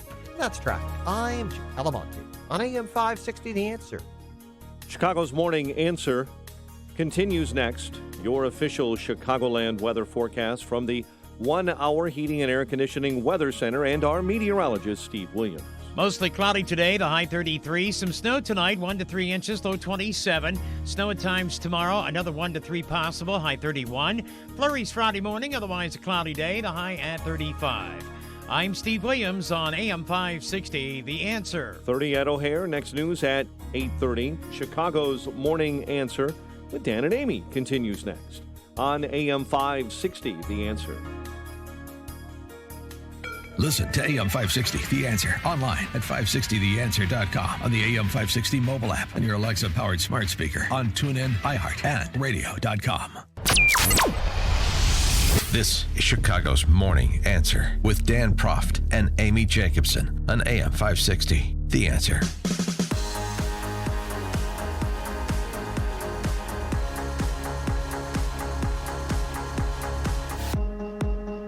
Top of the morning, Dan and Amy. So we've got some Dem-splaining going on. Let's start with Speaker Nancy Pelosi. She explained why she tore up Trump's speech as he left the dais. Madam Speaker, what did you think of Trump's speech tonight? I tore it up. I was trying to find one page. Why did you rip the speech up? And the audio fades a little bit because she's being whisked away by people. She almost looks comatose, like, I tore it up. What was the rest of her statement? I would try to find one page of truth on it, and I couldn't. Okay. Yeah. Good reaction via Twitter on that topic from Washington Examiner's Siraj Hashmi. So Speaker Pelosi doesn't believe that Kaya Mueller was captive of ISIS and murdered by Abu Bakr al-Baghdadi. Hell of a strategy here. Yeah, I mean, there's a lot of stuff there that is just sort of difficult to refute, including a lot of the economic data. Oh, and by the way, estimate for January jobs numbers just out. Yeah. 291,000 for January, which is almost double the street estimate. So we'll see if that holds up on Friday. But more bad news for Democrats. Good job creation numbers. That's one Dem-splainer. The other Dem-splainer is the fourth, maybe fifth place finisher in Iowa. His name is Joe Biden. He used to be somebody. And now he's on the Today Show trying to run interference for Hunter Biden. Listen to this. Do you think it was wrong for him to take that position? No. Knowing that it was really because that company wanted access to you? Well, that's not true. You're saying things you do not know what you're talking about. No one said that. Who said that? Everyone. Don't you think that it's just Hunter one of those said it. things where people think, well, that seems kind of sleazy. Why would he have that job if not for who his father was? Because he's a very bright guy. I guess the question I'm kind of asking is, Appearance. was it right? His appearance. Yeah. Yeah. Well, he said he regretted having done it. Speaks for himself. He's a grown man. So I'm sorry. Which is it again, Joe? He got it because he's a bright guy, or he got it because his last name is Biden and you were vice president, and that's why he regrets it. Here's the thing about I know Pelosi. I know from the Beltway media, Pelosi is a brilliant strategist. Not since von Clausewitz have we been exposed to such a brilliant tactician. And Joe Biden, of course, is the champion of the working man and woman. All right. That's why he did so well in Iowa. He's also, got a 40-year record of distinguished public service. These two are defenseless. It's like a UFC fight where the guy is in the corner with his hands over his head and he's just getting pummeled right before the referee stops the later fight. in that interview, he pretty much screams at Savannah, like, get your facts straight. And it got pretty ugly. So it's, I don't know, he looks like he's desperate right now. And he's got to explain why he lost all the moderates, I think, to Pete Buttigieg in Iowa. It's ridiculous. I mean, Amy Klobuchar at this point may surpass him. Because all the votes aren't in yet in Iowa. Yeah, and he's barely hanging on to fourth place. And in speaking of conventional wisdom from the Beltway that oftentimes turns out to be a synonym for wrong, the firewall in South Carolina that's going to keep Joe in this race. Yeah. We'll see. Momentum is a funny thing, and so is the lack thereof. Rich Lowry, he's the editor of National Review. He's a Fox News contributor, and he's the author of the book, The Case for Nationalism, How It Made Us Powerful, United, and Free. Rich, thanks for joining us again. Appreciate it.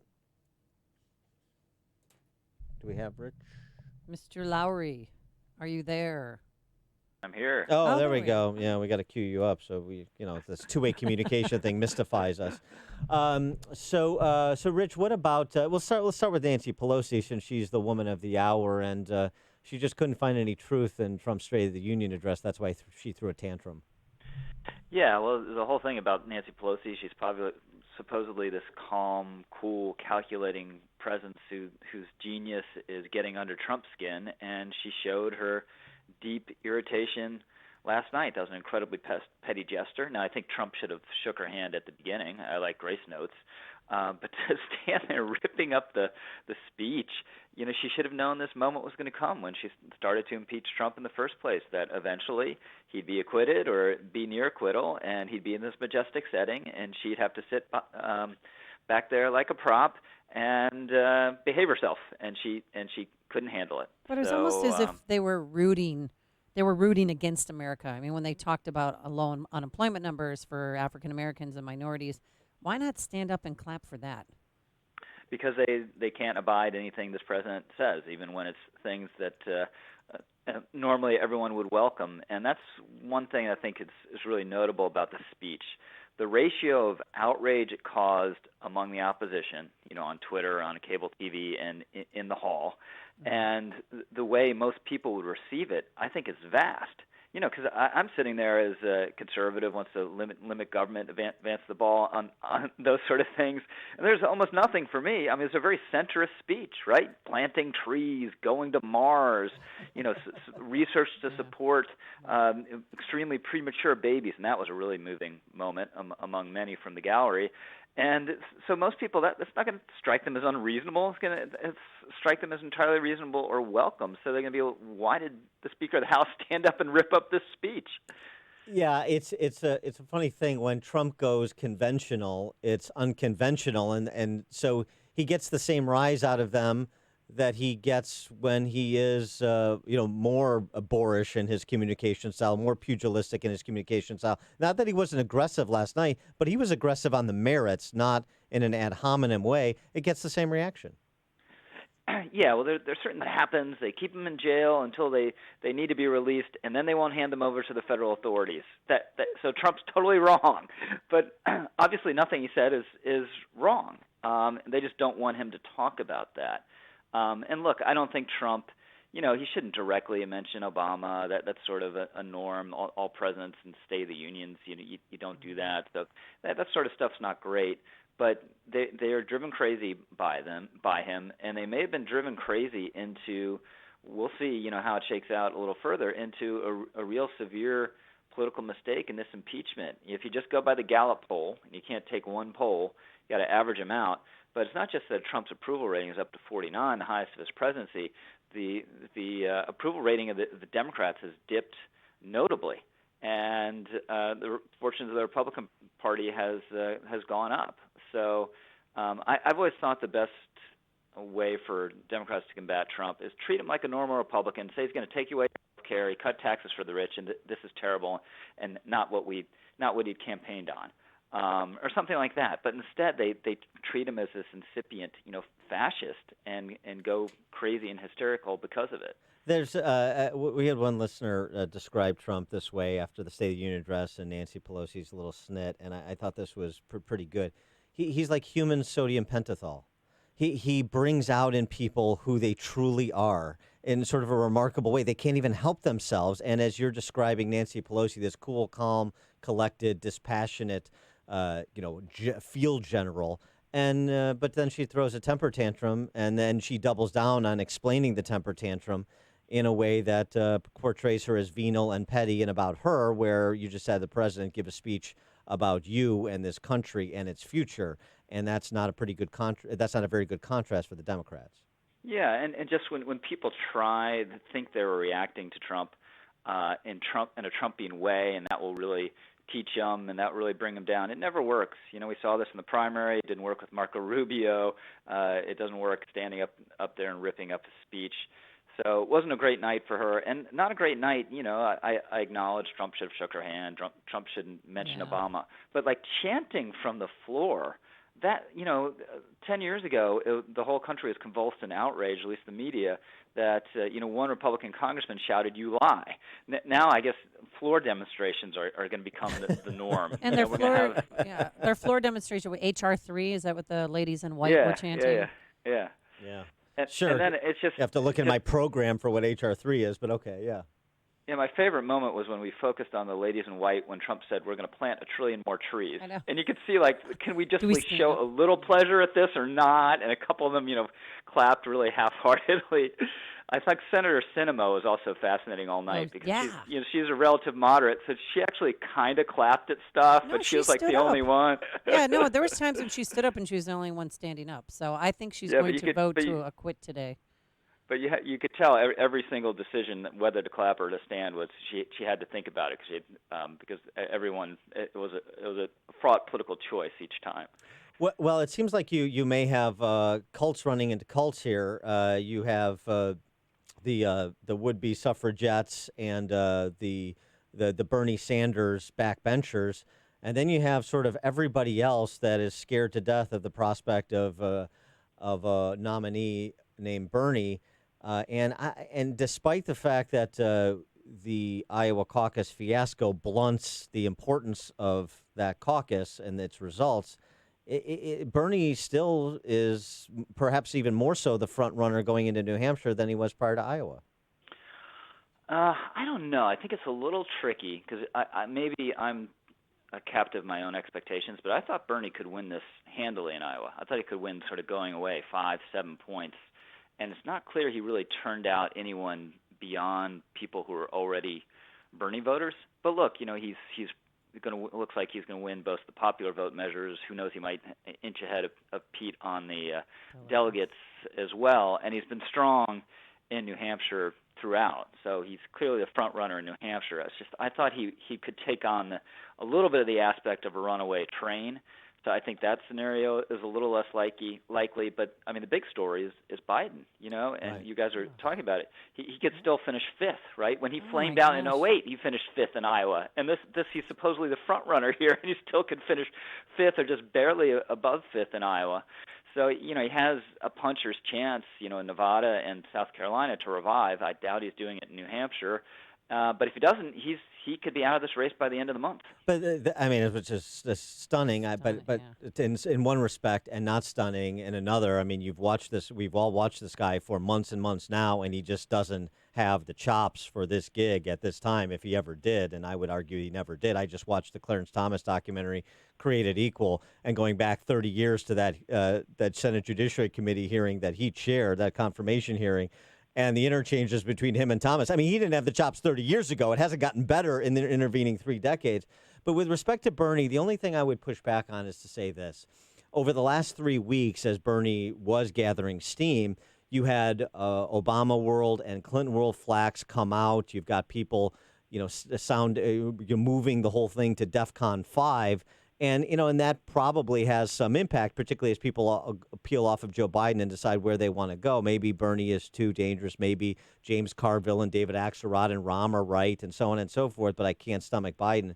But, they can only hold that line for so long if Bernie keeps piling up victories and strong finishes in states where perhaps he's not expected to have a strong finish like South Carolina. No, I totally. I think if you're just given the percentage odds of winning the nomination right now at this moment, you give Bernie the highest odds. Maybe not hugely, but the highest odds because he very well could win New Hampshire. That still seems likely or not. And then he could win Nevada. And then, you have a near victory, at least, maybe actual victory in Iowa, and then subsequent 2 victories. And then, he's in a real strong place. I still think he's going to have a problem in South Carolina, have a problem in the South. But on Super Tuesday, in that scenario, he'd be the favorite in California. So you'd have to favor him to go into a convention, at least with more delegates than anyone else. And whoever does that, even if it's short of a majority in the magic number you need, it's going to be really hard to take it away from him or her. And where does Michael Bloomberg fit into all of this? I don't know. I've been skeptical all along. I mean, skipping the first 4 seems just so crazy. But this was also a good outcome for him because the best scenario is Biden crashing and burning and a muddled result. So it still seems unlikely to me that that the party that doesn't particularly like Michael Bloomberg rushes into his arms in a fit of desperation. I mean, why not just prop up Pete at that point? Why would you need to go to Bloomberg? But he has a heck of a lot of money. He's bought some poll numbers. And as I said, this fiasco is certainly helpful to his scenario, even if it's still unlikely. But don't you think that if it came down to 2 and Biden wasn't one of the 2, if it was Bernie, don't you think he'd want Bloomberg to be the other guy, $2 billion or not, that he's willing to spend? I mean, he fits right into Bernie's wheelhouse and where at least the plurality, if not the majority of the party is. Yeah, it could be, his Jeb Bush, what Bush was to Trump, except for Bloomberg, I think would be more potent than Jeb would be, because if this scenario, Buttigieg fails to take off despite this amazing outcome. I mean, this guy, he's a former mayor now of a small city, and somehow managed to win or almost win the Iowa caucus. That is an extraordinary thing. But if he can't capitalize on this because he's too demographically limited, and Biden's going nowhere, and Klobuchar's going nowhere, there is half the party is relatively moderate, and maybe they have to, even if they're not that into Bloomberg, they would go with him. So he would be, a challenger for Bernie. But it's not just that Bloomberg's a billionaire. The way he's run this campaign, I think, is sort of disgraceful. And I'm not one to have fainting fits over money in politics, and I tend to think people can't buy elections when it comes to the end of the day. But he's only in this as a sheer force of financial might. If he just had to be Michael Bloomberg, like going into the debates with the same amount of resources as everyone else, he'd be, 15% maybe or something. But we wouldn't be talking about him as a potential threat to win the nomination. Absolutely. The other thing that's really interesting about him, and boy, it just sets up for Bernie. Joel Kotkin has a good piece on Bloomberg, the authoritarian. He is what the Democrats fear Trump to be. Trump isn't going to abide the election results. He's going to try and change the Constitution and get a third term. That's actually what Bloomberg did as mayor of New York City. No, that's an excellent point. And the whole thing that's been really irritating about impeachment is, I think, is improper. Trump shouldn't have done it. But the idea that Democrats are saying we got to do this to right-size executive power again and stop unilateral rule. At the same time, none of them are batting an eyelash at Elizabeth Warren and Bernie Sanders promising to implement huge parts of their agenda unilaterally, and certainly in the case of Elizabeth Warren, illegally with no constitutional warrant, is just astonishing hypocrisy even for them. He is Rich Lowry, editor of National Review, Fox News contributor, author of The Case for Nationalism, How It Made Us Powerful, United, and Free. Rich, thanks for joining us. Appreciate it. Hey, thanks for having me. Thanks. And he joined us on our turnkey.pro answer line. It's like a hot, steaming cup of information to start your day. It's Chicago's Morning Answer on AM 560. The Answer. Backed by popular demand, the 2020 Tinley Park Golf Show, February 7th through the 9th at the Tinley Park Convention Center. Show hours are Friday noon to 8, Saturday 10 to 5, and Sunday 11 to 4. Enjoy a true golfing experience with driving range demo area and reps from Callaway, Wilson, Tour Edge, Cobra, TaylorMade, and Mizuno. Compete in the skills challenges for the longest drive, closest to the pin, and the long putt. Daily winners and top 10 in long drive and closest to the pin compete Sunday afternoon at 2 for a $500 cash prize. Browse aisles of newly released equipment and apparel from Chicagoland's top retailers at the Tinley Park Golf Show. Plus, check out the live telecast of the AT&T Pebble Beach Pro-Am at the famous Parmesan's 19th Hole Bar and Lounge. For tickets and hotel information, go to TinleyParkConventionCenter.net. TinleyParkConventionCenter.net. For area information, go to VisitChicagoSouthland.com. That's VisitChicagoSouthland.com.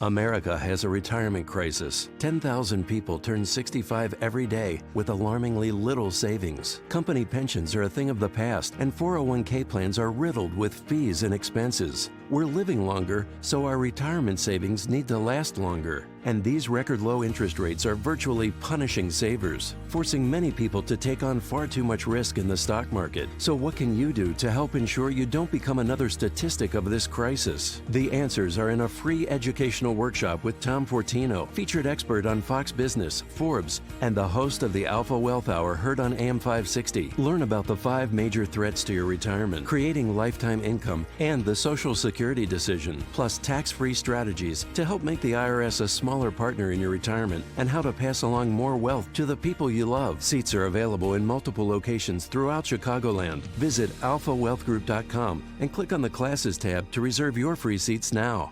alphawealthgroup.com. Balance of Nature. Changing the world, one life at a time.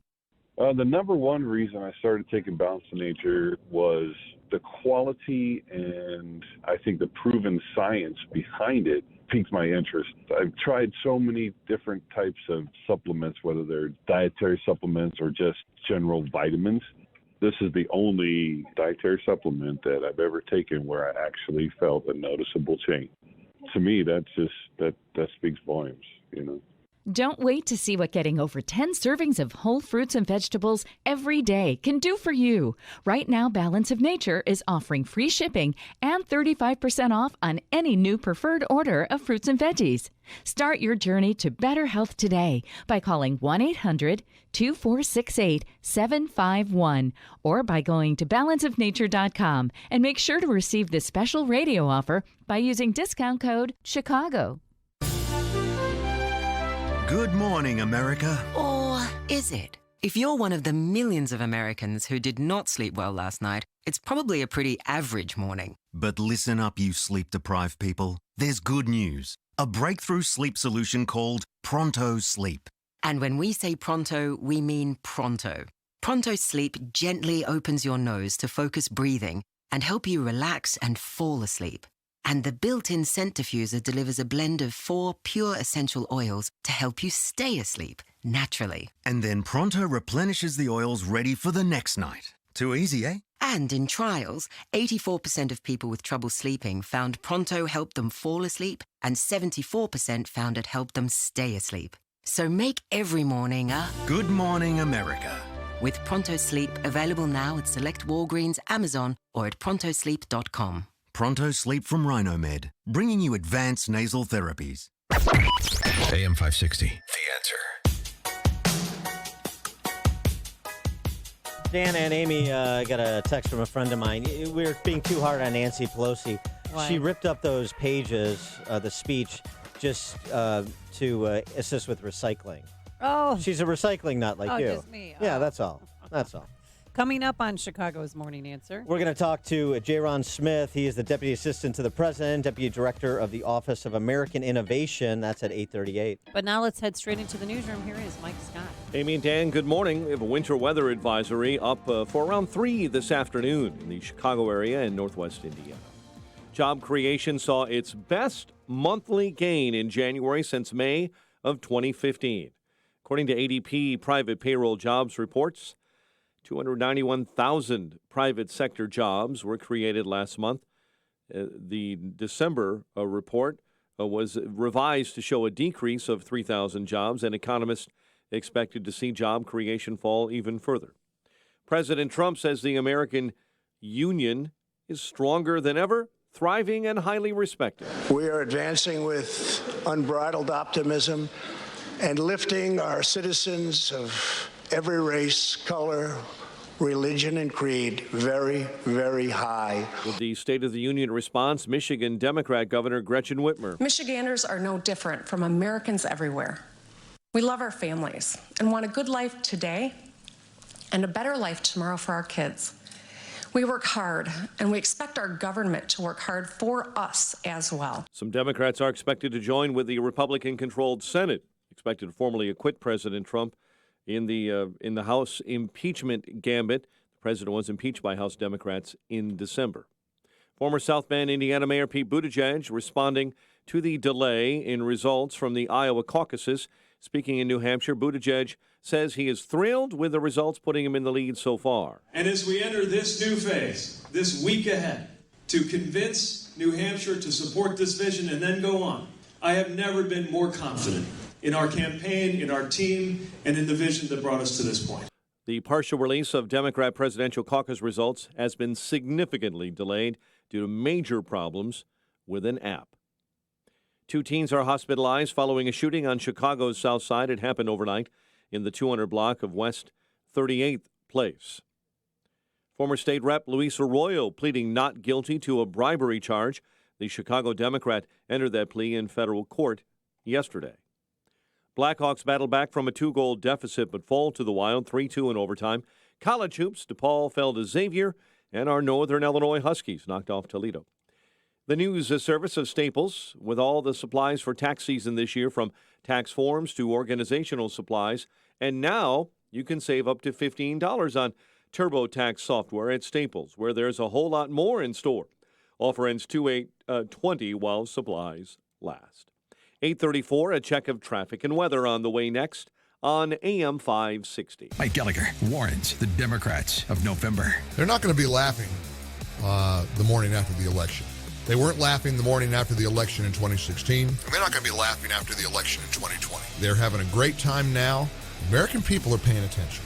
There is something happening in America, and it's not a happy ending for the Democrats. The Mike Gallagher Show, weekdays at 9, right before Dennis Prager at 11 on AM 560. The Answer. A business needs to be built on a great foundation, one with the framework of integrity and tradition. Chapel Design Build delivers just that, providing design build and general contracting services using Butler Steel Building Systems. Their projects dot the landscape from O'Hare to DeKalb. You see their work in office and warehouse additions, recreational facilities, large-scale distribution centers, and manufacturing plants all over Northern Illinois. Partnering with Butler Steel Buildings, Chapel Design Build has developed an extensive subcontractor base and valuable market knowledge to get your quality-built project completed on time and on budget, ensuring your project is a success for your business and one that you will be proud of for years to come. The goal is to build lasting relationships with their clients using buildings that last from Butler. Get started on your next building project built with Butler Steel. Visit chapeldb.com. That's Chapel D as in design, B as in build.com. What would you do if you knew there was a place to learn step-by-step strategies designed to help you make the right moves inside the financial markets? A place to develop skills that can help you generate income and build confidence toward your retirement goals. At Online Trading Academy, we know there's an investor in all of us, and we know how to teach people just like you the skills and knowledge that could empower you to take better control of your financial future. Start by taking our free introductory class at a location near you. Learn about the biggest mistakes investors make and how you can learn to avoid them. Plus, Plus, you'll learn strategies that could help you make your money work harder for you. For over 20 years, Online Trading Academy has been teaching students skills designed to help them learn to invest with the confidence of the pros. Call 844-778-7132 for 2 free tickets to a class in your area and receive our Professional Insiders Kit with lessons from our top instructors just for attending. That's 844-778-7132. 844-778-7132 or visit otaclass.com. Listen to AM 560, The Answer, online at 560theanswer.com, on the AM 560 mobile app, on your Alexa-powered smart speaker, on TuneIn, iHeart, and radio.com. 8:36, Team Hochberg Traffic Center time. Jim Talamonte. In Palos Township, there's a crash 107th and LaGrange Road. On the inbound Edens, traffic side Foster to the junction. 18 minutes Lake Hook to Montrose, outbound 33. Inbound Kennedy, 50 minutes O'Hare to downtown. Quicker the Express, outbound 36 minutes to O'Hare. The Eisenhower at 55 minutes, 390 to downtown. 41 from Wolf, outbound 42 minutes to 390. Stevenson, 55 minutes, 355 to the drive. The Ryan is 36 minutes, 95th to downtown. Northbound Tri-State delays are Southwest Highway to 47th, Ogden to 31st, and from the Reagan toward Lawrence. The other tollways have cleared up. Lakeshore Drive. Southbound, it's Stop and Go Lawrence to North Avenue. Northbound from the Stevenson to Jackson. It's traffic. I'm Jim Talamonte on AM 560, The Answer. Chicago's Morning Answer continues next. Your official Chicagoland weather forecast from the 1 Hour Heating and Air Conditioning Weather Center. Cloudy and 33 today. Snow begins accumulating overnight, 1 to 3 inches and a low of 27. Currently 30. Next news coming up at 9. Chicago's Morning Answer with Dan and Amy continues next on AM 560, The Answer. This hourly segment is brought to you by the NJ Diet Show. Tune in Sunday afternoons 1 to 2 for the NJ Diet Show with Dr. Arthur Turovitz on AM 560, The Answer. Only the biggest stories, only the biggest guests, and only the biggest opinions. This is AM 560, The Answer. Top of the morning, Dan and Amy, and two of the more inspirational and aspirational moments of President Trump's State of the Union speech yesterday involved young people. One was about Space Force and a 13-year-old gentleman who was there who wants to be an astronaut, Space Force cadet. In the gallery tonight, we have a young gentleman and what he wants so badly, 13 years old, Ian Lawnfay. He's an 8th grader from Arizona. Ian, please stand up. Ian has always dreamed of going to space. He was the first in his class and among the youngest at an aviation academy. He aspires to go to the Air Force Academy, and then he has his eye on the Space Force. As Ian says, most people look up at space. I want to look down on the world. Love it. And then lo and behold, another reveal. Yeah, that wasn't Who's sitting next to him, Dan? Great grandpa, who has an interesting record of service to this country in his own right. But sitting behind Ian tonight is his greatest hero of them all. Charles McGee was born in Cleveland, Ohio, 1 century ago. Charles is one of the last surviving Tuskegee Airmen, the first black fighter pilots, and he also happens to be Ian's great-grandfather. I mean, that was awesome. And he looks great for 100 years old. God bless him. It also recalled to me the Wall Street Journal editorial by another Tuskegee Airman named Harry Stewart last July 4th, whose birthday is July 4th. And last July 4th, he turned 95 years old. One of the things he said in that op-ed that he wrote about celebrating his birthday and our country's birthday is, my country wasn't always perfect. It wasn't perfect when I served. It's not perfect now. But I was happy to serve when I did, and I would do it all again. You know, love of country, the idea of the promise of America that's contained in these stories, including those that were told last night, so powerful. And the other that's consistent with that theme is about school choice and opportunity scholarships for kids that are in failing government schools. Stephanie is a single parent. She would do anything to give her daughter a better future. But last year, that future was put further out of reach when Pennsylvania's governor, vetoed legislation to expand school choice to 50,000 children. Janiyah and Stephanie are in the gallery. Stephanie, thank you so much for being here with your beautiful daughter. Thank you very much. But Janiyah, I have some good news for you, because I am pleased to inform you that your long wait is over. I can proudly announce tonight that an Opportunity Scholarship has become available. It's going to you, and you will soon be heading to the school of your choice. And a lot more kids can do the same if Congress moves on the president's $5 billion Education Freedom Scholarship Initiative. For more on these topics and others, we're pleased to be joined by Ja'Ron Smith. He's the Deputy Assistant to the President, Deputy Director of the Office of American Innovation. Ja'Ron, thanks so much for joining us. Appreciate it. Dan and Amy, thanks for having me. Well, so those were, I thought, some powerful moments, but consistent with the theme I was mentioning before about what's possible in America, about aspirations that can be fulfilled and with some help from sensible public policy. And that's sort of the business you're in, too, at the Office of American Innovation. Tell us a little bit about your perspective and the charge you have in the Office of Innovation, the Office of American Innovation, that folds into what the president was discussing last night. So the president's charged our team with working on the most challenging issues of our future, and that includes workforce or transforming our American cities, specifically the most distressed communities.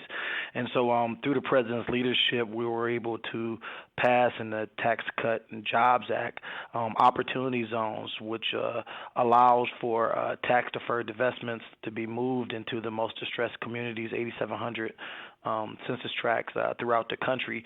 The president talked a little bit about that last night, and we're showing the progress of the zones. 2 years ago, Tony, a veteran who was homeless and addicted to drugs, was able to secure a job because of opportunity zones, and now he's thriving and getting a second chance at life. And speaking of second chances, I also worked on behalf of the president to negotiate the First Step Back, and that has led home over 2,500 individuals who were in jail for crack cocaine and powder cocaine discrepancies. Over 90% of those individuals are African American, and we're continuing to work with those demographics and help them get second chances, because at the end of the day, the president is focused on the most forgotten communities and allowing for everyone to get a chance at the American dream.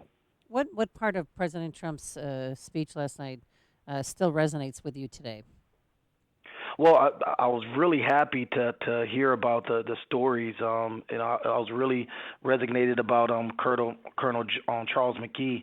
He's actually from my hometown, Cleveland, Ohio, and it's breathtaking that my grandfather was a World War II veteran, and there's so few who are left from that great age, and it was an honor to kind of see someone like that, looking very young and with his grandson at the State of the Union.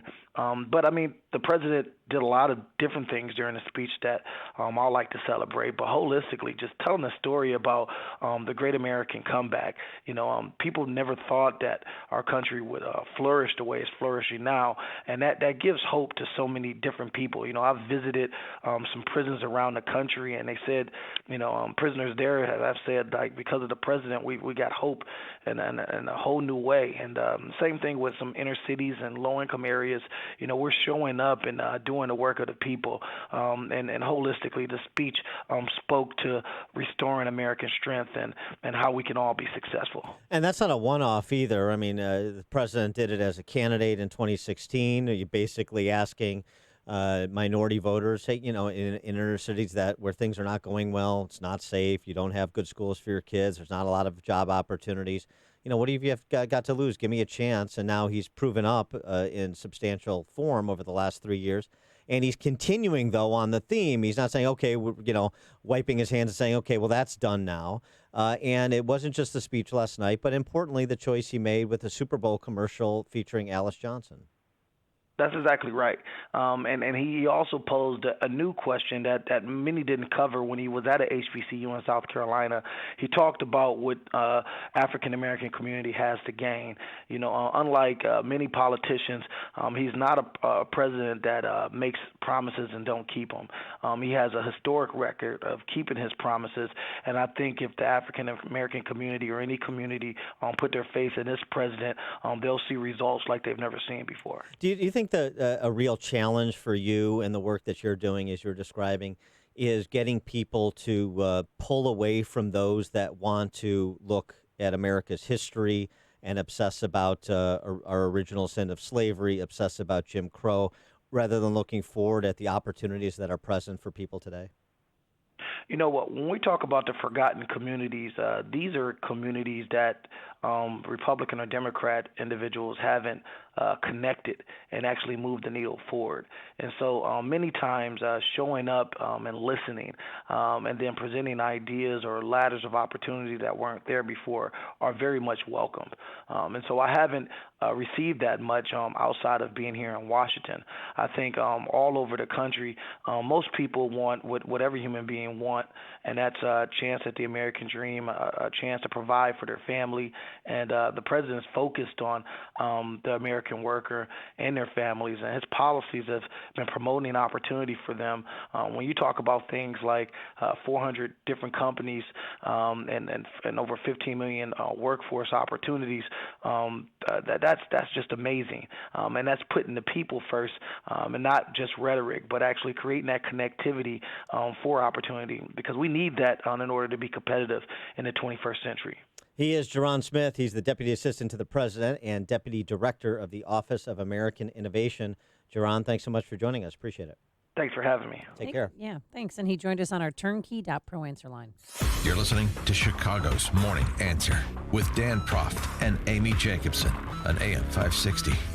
The Answer. When you're diagnosed with metastatic breast cancer, a million questions flood your mind. How can this be happening? Am I going to be able to work? What's a subtype? What do I do now? We know. We went through it too. But once you start to understand your options, you can partner with your doctor and find ways to face MBC on your own terms. Visit findyourmbcvoice.com and learn how to speak up and have a more informed conversation with your doctor. Some questions have answers. Visit findyourmbcvoice.com to find some of yours.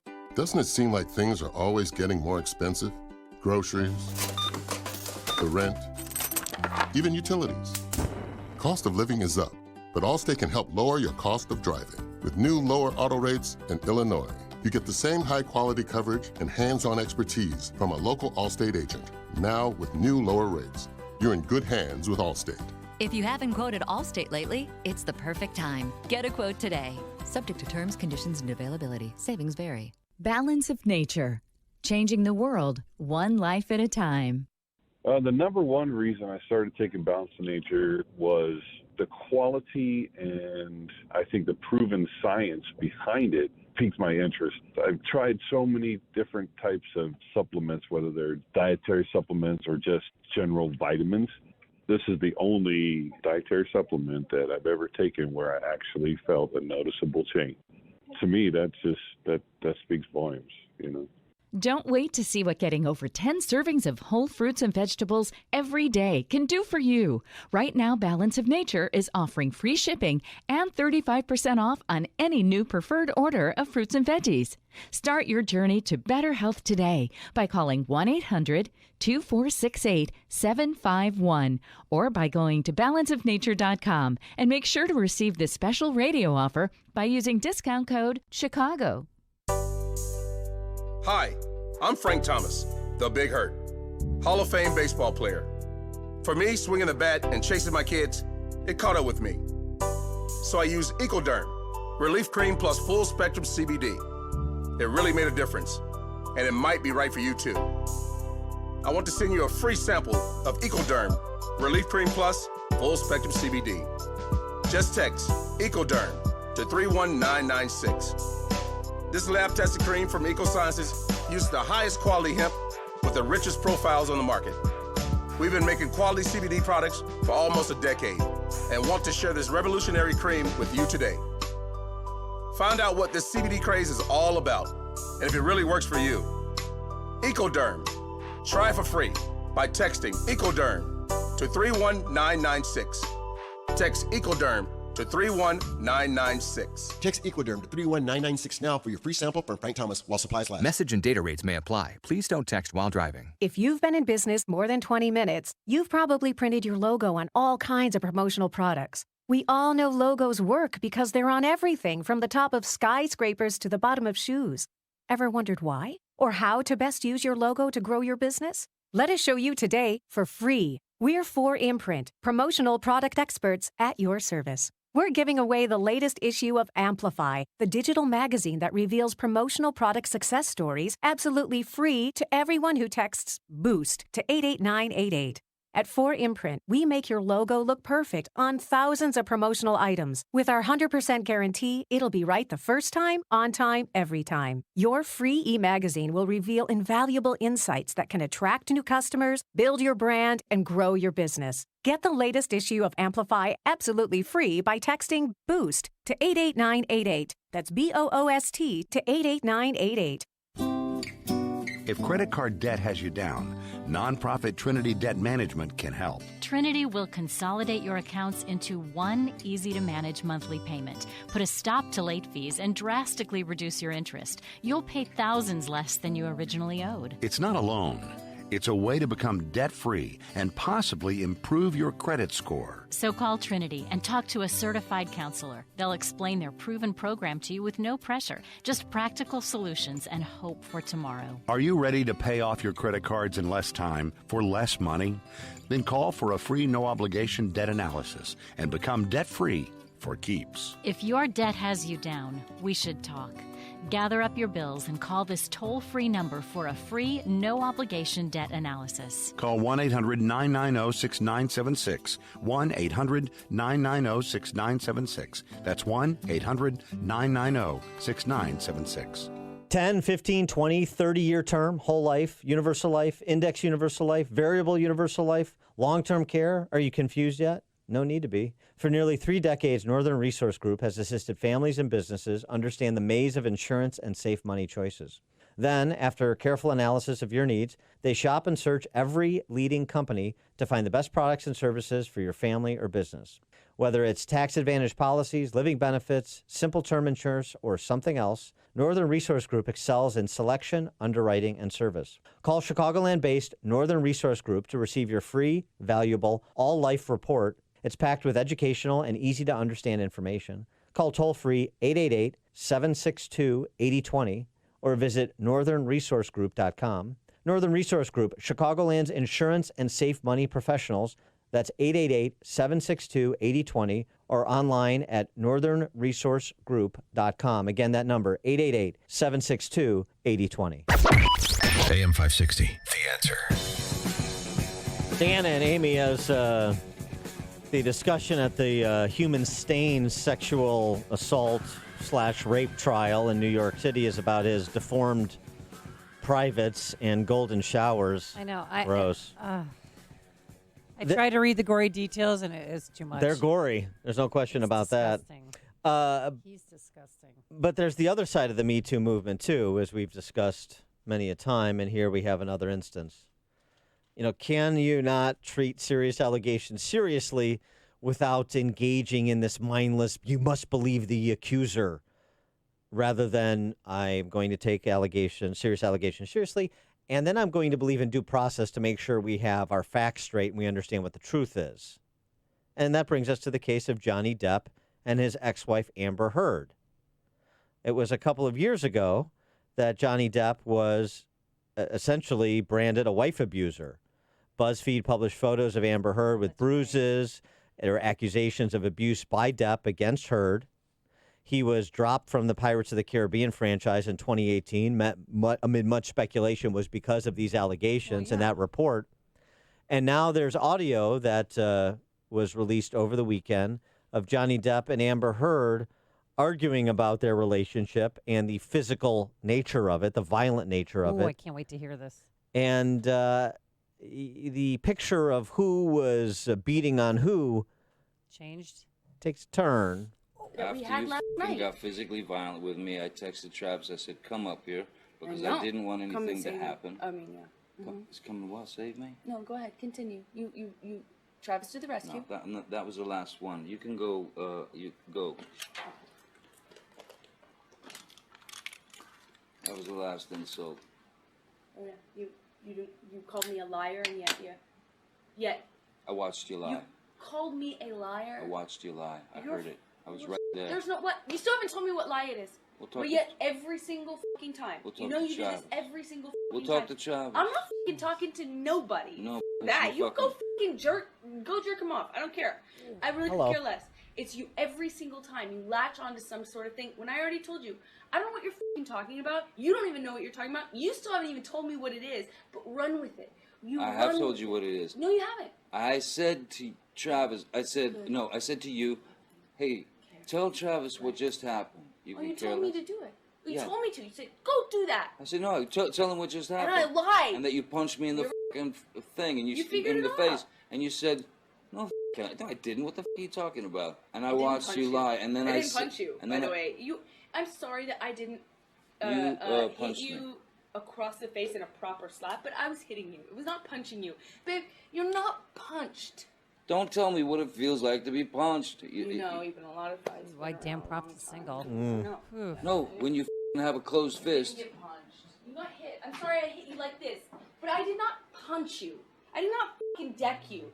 I fucking was hitting you. You can't I don't know deck what me. the motion of my actual hand was, but you're fine. I did not hurt you. I did not punch you. I was hitting you. How are your toes? What am I supposed to do? Do this? How are your I'm not toes? sitting here bitching about it, am I? You are. Oh, That's you- the difference you between poor me and toes. you. You're a fucking baby. Because you start You physical are fights? such a baby. Because Grow you the f- because up, you start Johnny. physical fights? I did start a physical fight. Yeah, you did, so I had to Because get the f- And it goes on. He says there can be no physical violence. Heard replies, I can't promise I won't get physical again. So now the trending hashtags on Twitter, What? Amber Heard is an abuser. Hashtag justice for Johnny. So all of a sudden we realize that maybe there are multiple sides to these stories. Yeah. Maybe you have, and this can go in either direction, but there's a particular direction it's going in here. Maybe somebody has an incentive to be less than truthful, and maybe we should be skeptical. I said, take it seriously, an allegation of abuse, but then investigate it before we rush to tar and feather someone and send them into cancel culture Siberia on a rail. Maybe we should do that. What do you think? Looks like a charming couple too. Oh, yes. Yeah. This isn't going to work out, guys. I want to tell you right now. That marriage is not going to last. Well, it didn't. And I know of it course. didn't. And then they fought over the custody Yeah. of their 2 dogs. Yeah. Amber Heard is available, apparently, gentlemen. Run, don't walk. Thanks so much for making us part of your morning. Thanks to Justin Kosick, our technical producer, and Quinn McCarthy, who is... New Hampshire poll watcher. Make sure Iowa doesn't happen again. Now let's head straight into the newsroom. For news here at home and around the world, here is Mike Scott. Amy and Dan, 2 teens wounded in a Southside shooting. Police continue to investigate. A CPS resource officer is hospitalized after a brawl outside of a Southside school. Authorities ID a man and a grandson killed in a Cicero fire. Blackhawks fall to Minnesota in OT.